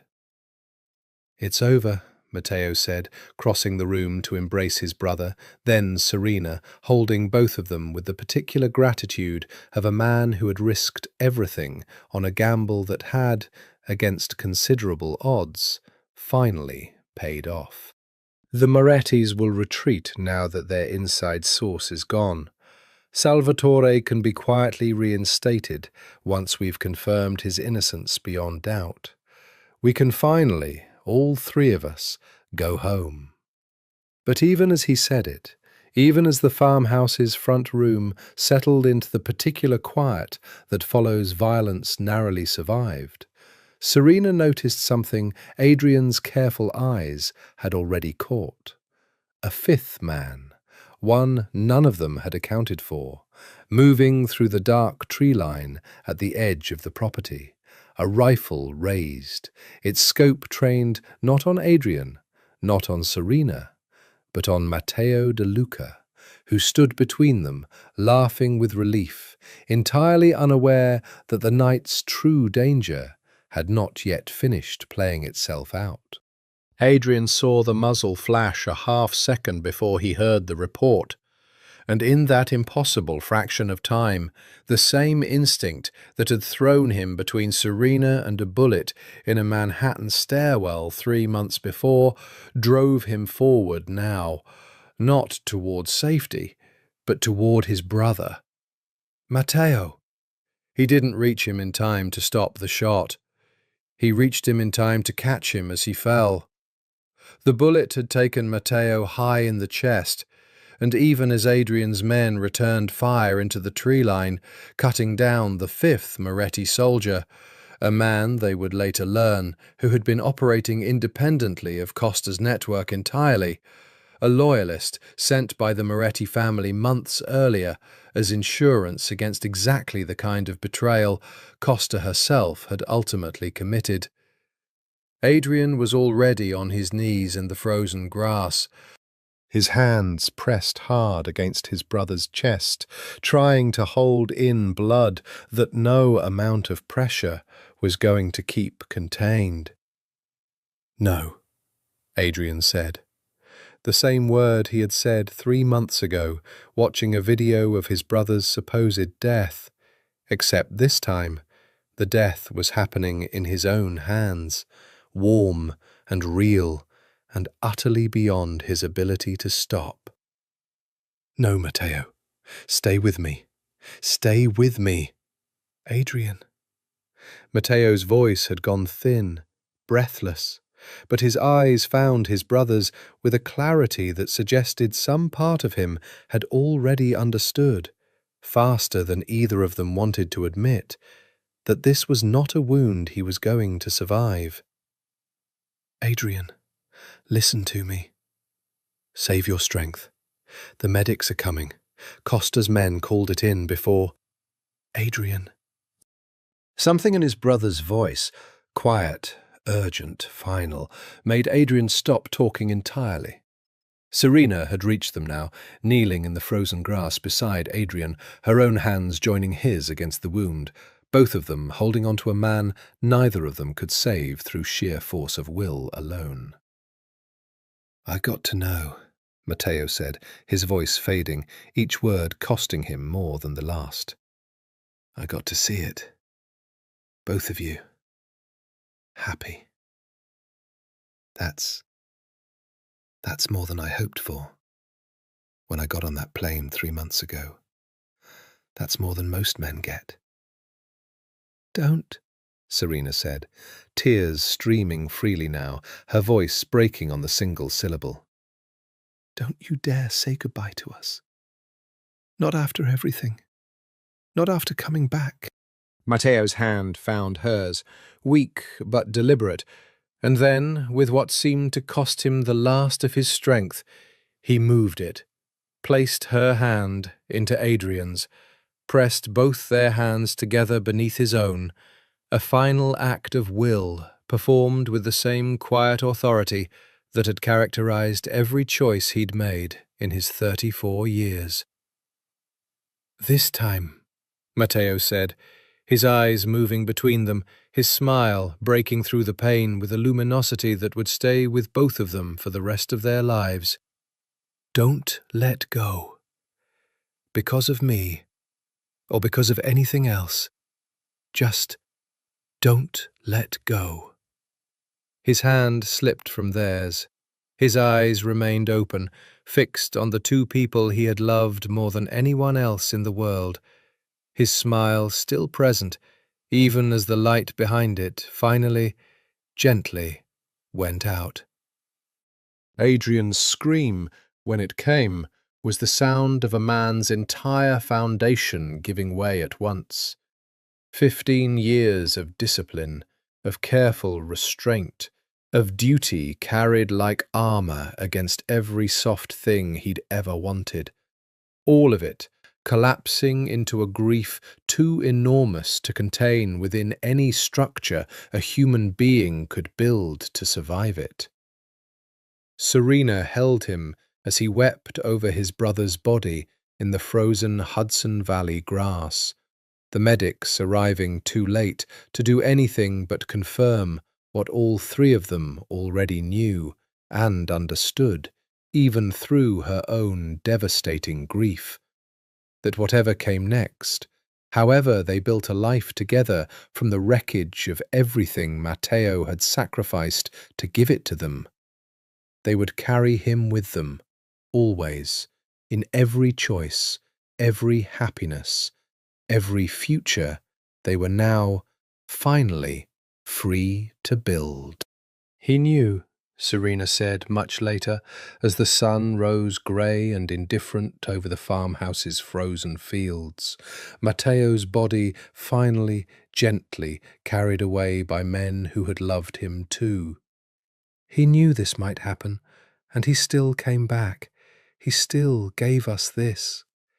"He gave us everything," Adrian said, his voice hollowed out by grief but steady, the particular steadiness of a man who had just understood with total and irrevocable clarity exactly what he owed the brother he'd lost twice now, once to a lie and once, finally, to the truth.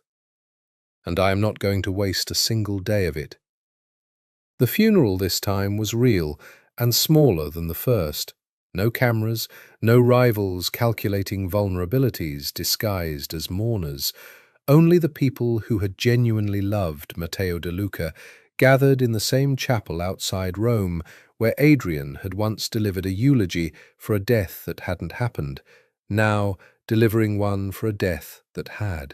Salvatore attended, fully exonerated, weeping openly for the nephew he had once been wrongly suspected of betraying.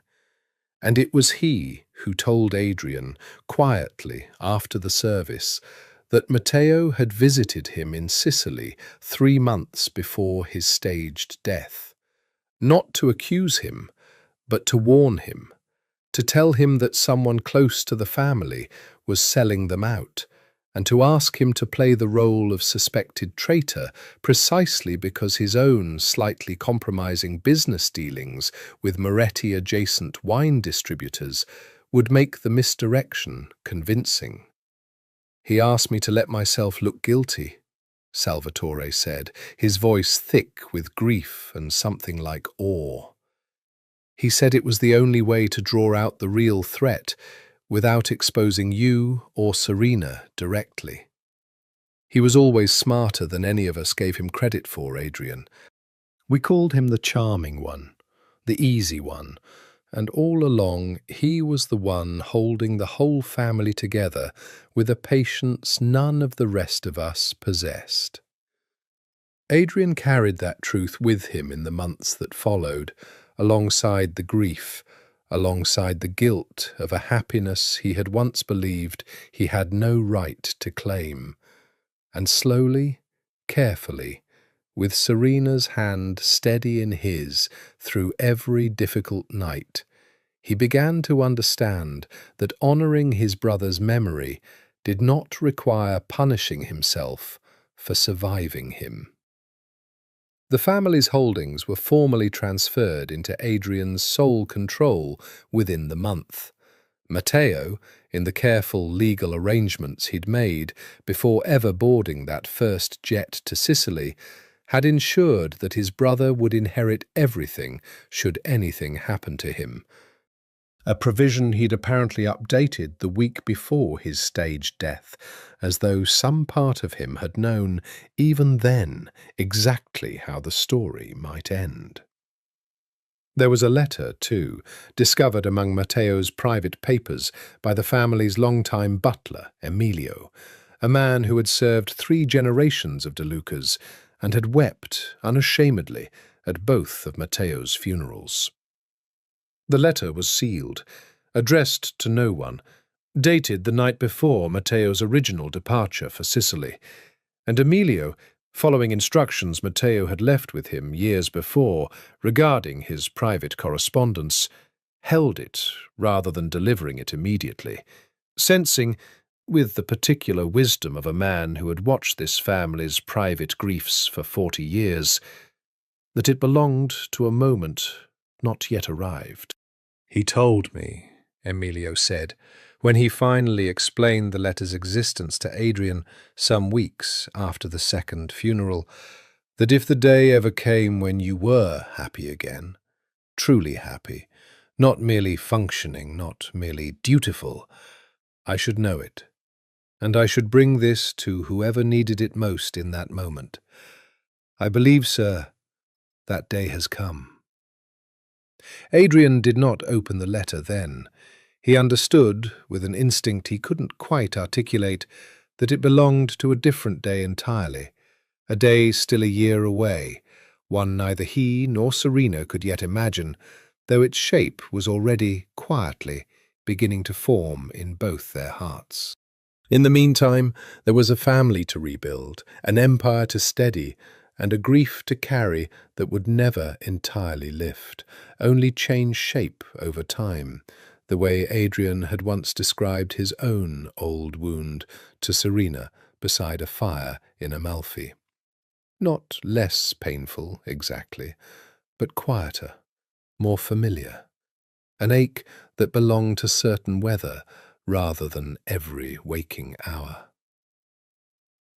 Serena returned to her architecture firm that winter, though changed by everything she'd survived, and found herself, almost without deciding to, sketching the same house she'd designed for herself aboard the yacht months before. Wide windows, a fireplace, a kitchen large enough for 2, though now, finally, she allowed herself to draw the second bedroom too, understanding at last that some visions were meant to be built rather than merely imagined.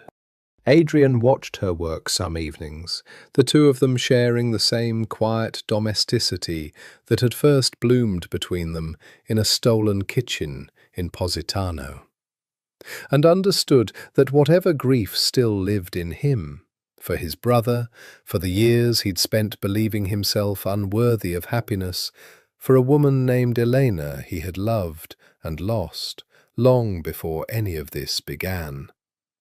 None of it diminished the quiet, stubborn joy of building a future with the woman his brother had, in the end, given his life to make sure he'd find. Adrian proposed on the same rooftop terrace he'd originally chosen the year before, on a clear autumn evening with the same New York skyline glittering below them. His grandmother's ring, finally, after all the delays grief and duty had imposed, offered to the woman he loved, with none of the careful restraint that had governed every moment of their early months together. "I chose this ring for you a year ago," he said, kneeling on the terrace where he'd once told her the rules of a marriage that was only ever meant to be a performance, before everything changed, before I understood how much more I wanted from you than a cover story and careful distance. I've waited a year to ask you this properly, because I wanted to be certain, for both our sakes and for his, that we weren't simply grieving our way into each other's arms. I'm certain now.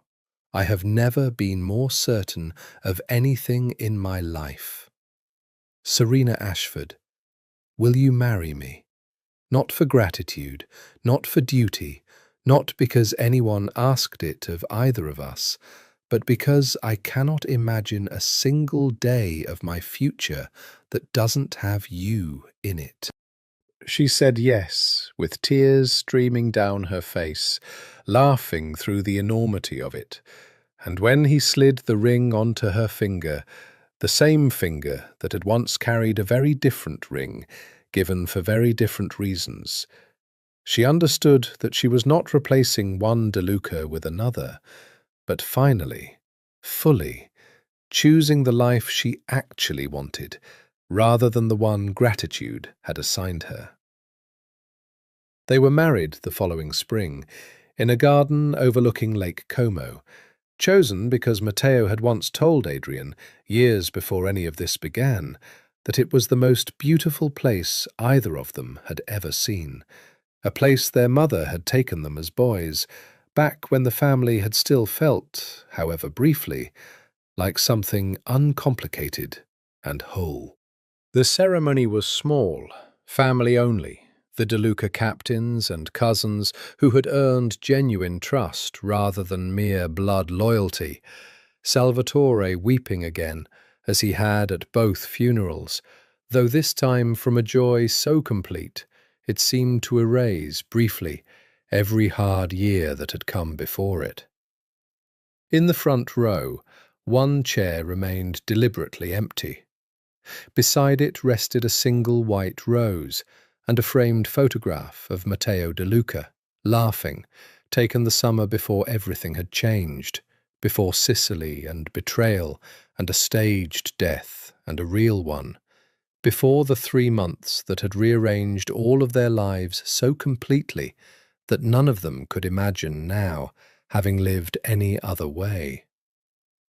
Serena had insisted on the empty chair.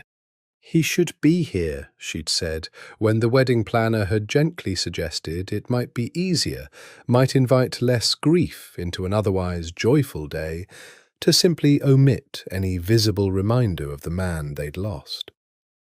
Not as a shadow over the day, as a guest, as family. He gave us this, and I won't pretend he isn't part of the reason we're standing here at all. The morning of the wedding, Serena had woken before dawn in the villa Adrian had rented on the lake's edge, and had found him already awake, standing at the window in his shirt-sleeves, watching the mist lift off the water with an expression she recognized instantly. The same careful stillness he'd worn the night she'd first met him, the stillness of a man bracing himself against feeling too much at once. "Second thoughts?" she'd asked, only half teasing, and he'd turned to her with a look so tender it had nearly undone her before the day had even properly begun. "The opposite," he'd said. "I keep thinking that a year ago I believed I would spend the rest of my life alone, doing penance for choices I made when I was 26 years old. And now I'm standing here, about to marry the only woman who ever made me believe penance wasn't the same thing as living. I don't know how to hold that much gratitude in one body, Serena. I'm not sure my chest is built for it." "It is," she'd told him, kissing him softly, careful not to disturb whatever fragile peace he'd found in that window's grey morning light. "You've just never been allowed to find out." By the time the ceremony began that afternoon, the villa's garden transformed with white roses and long tables set beneath ancient cypress trees. Adrian had recovered enough composure to stand at the altar with something approaching his old discipline. until the priest, an old family friend who had baptized both De Luca brothers decades before, reached the traditional question. Who gives this bride away?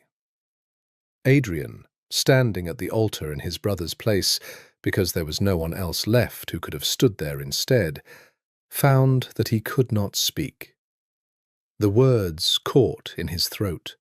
15 months of grief and love and impossible gratitude rising all at once, and for a long moment the garden fell silent, waiting, while Adrian De Luca, a man who had spent his entire life disciplining himself against exactly this kind of visible feeling, simply could not find the words to answer a question that belonged, in every way that mattered, to a brother who was no longer there to ask it.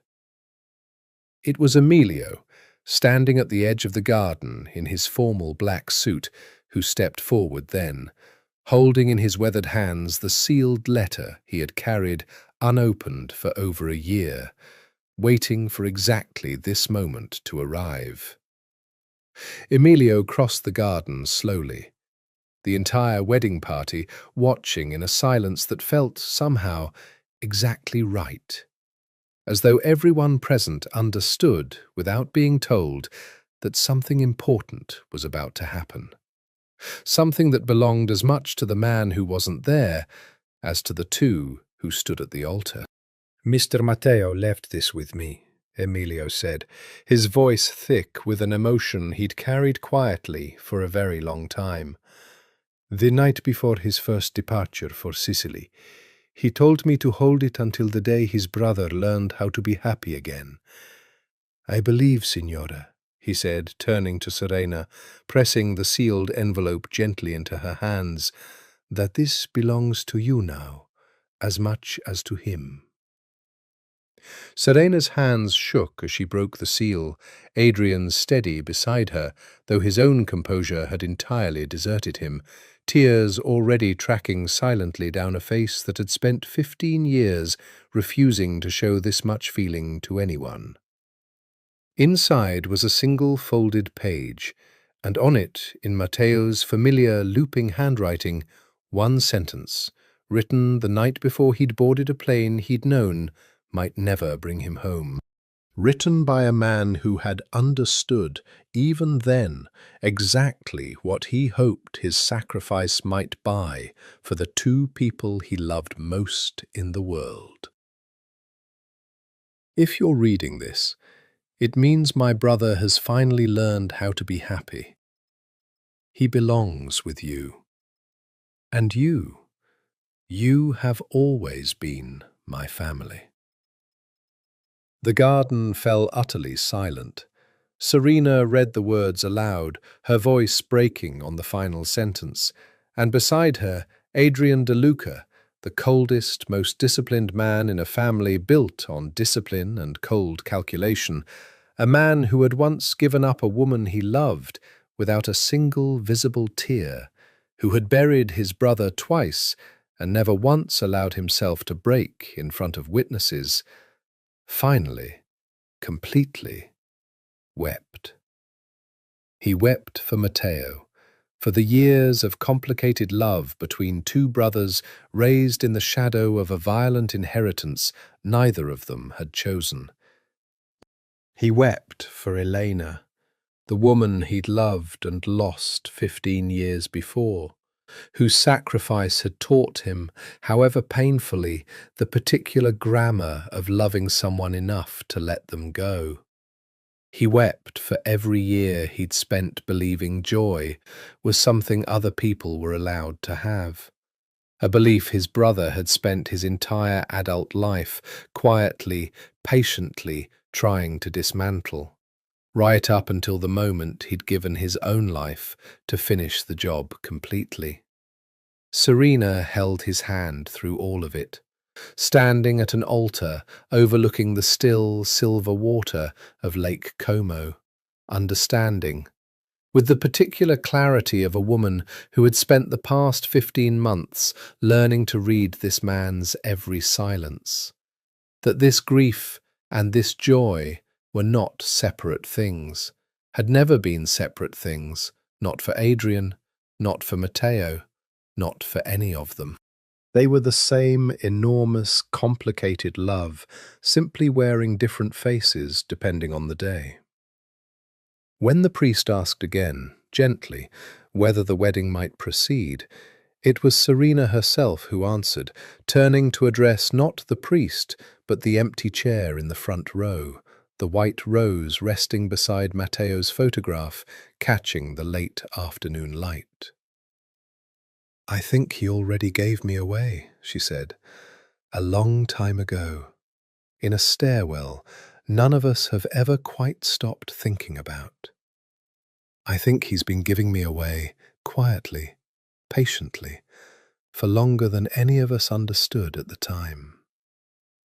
She turned back to Adrian, taking both his hands in hers, steadying him the way he had once steadied her through 100 small terrors. "I'm ready, if you are."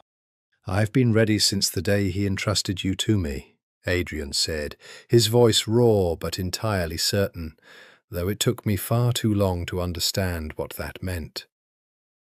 They were married as the sun began its slow descent over Lake Como, gold light spilling across the water, across the garden, across a single empty chair that held, in its quiet way, as much presence at that wedding as any living guest.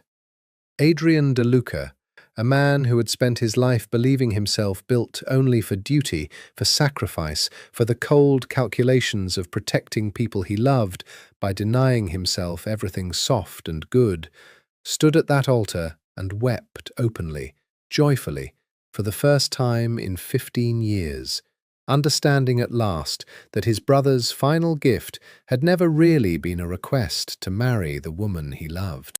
It had been permission, finally, patiently, lovingly given, for Adrian to become the kind of man capable of happiness at all. 1 year later, on the anniversary of that wedding, Serena would find Adrian standing on the same terrace where he'd first proposed, watching the New York skyline with an expression she'd come to recognize as peace rather than the old, careful vigilance that had once been the only expression he allowed himself. Their first child, a daughter, slept against his shoulder, and when Serena asked what he was thinking about, he told her, simply, that he was thinking about his brother, about the empty chair that would always have a place at every table they ever set, about a love that had cost them everything and given them, in the end, more than either of them had ever believed themselves worthy to receive. "We named her well," Adrian said, looking down at their daughter, whose middle name, chosen without discussion, both of them arriving at the same certainty independently, as if some things simply didn't require debate, honoured the uncle she would never meet, but whose sacrifice had, in every way that mattered, made her existence possible at all. "Matteo would have adored her," Serena said. "He already does," Adrian said, quietly, looking out at the skyline, at the city, at the whole wide, unknowable future stretching out before them, carrying, as it always would, the weight and the grace of a brother who had given everything so that the people he loved most could finally, fully, learn how to live.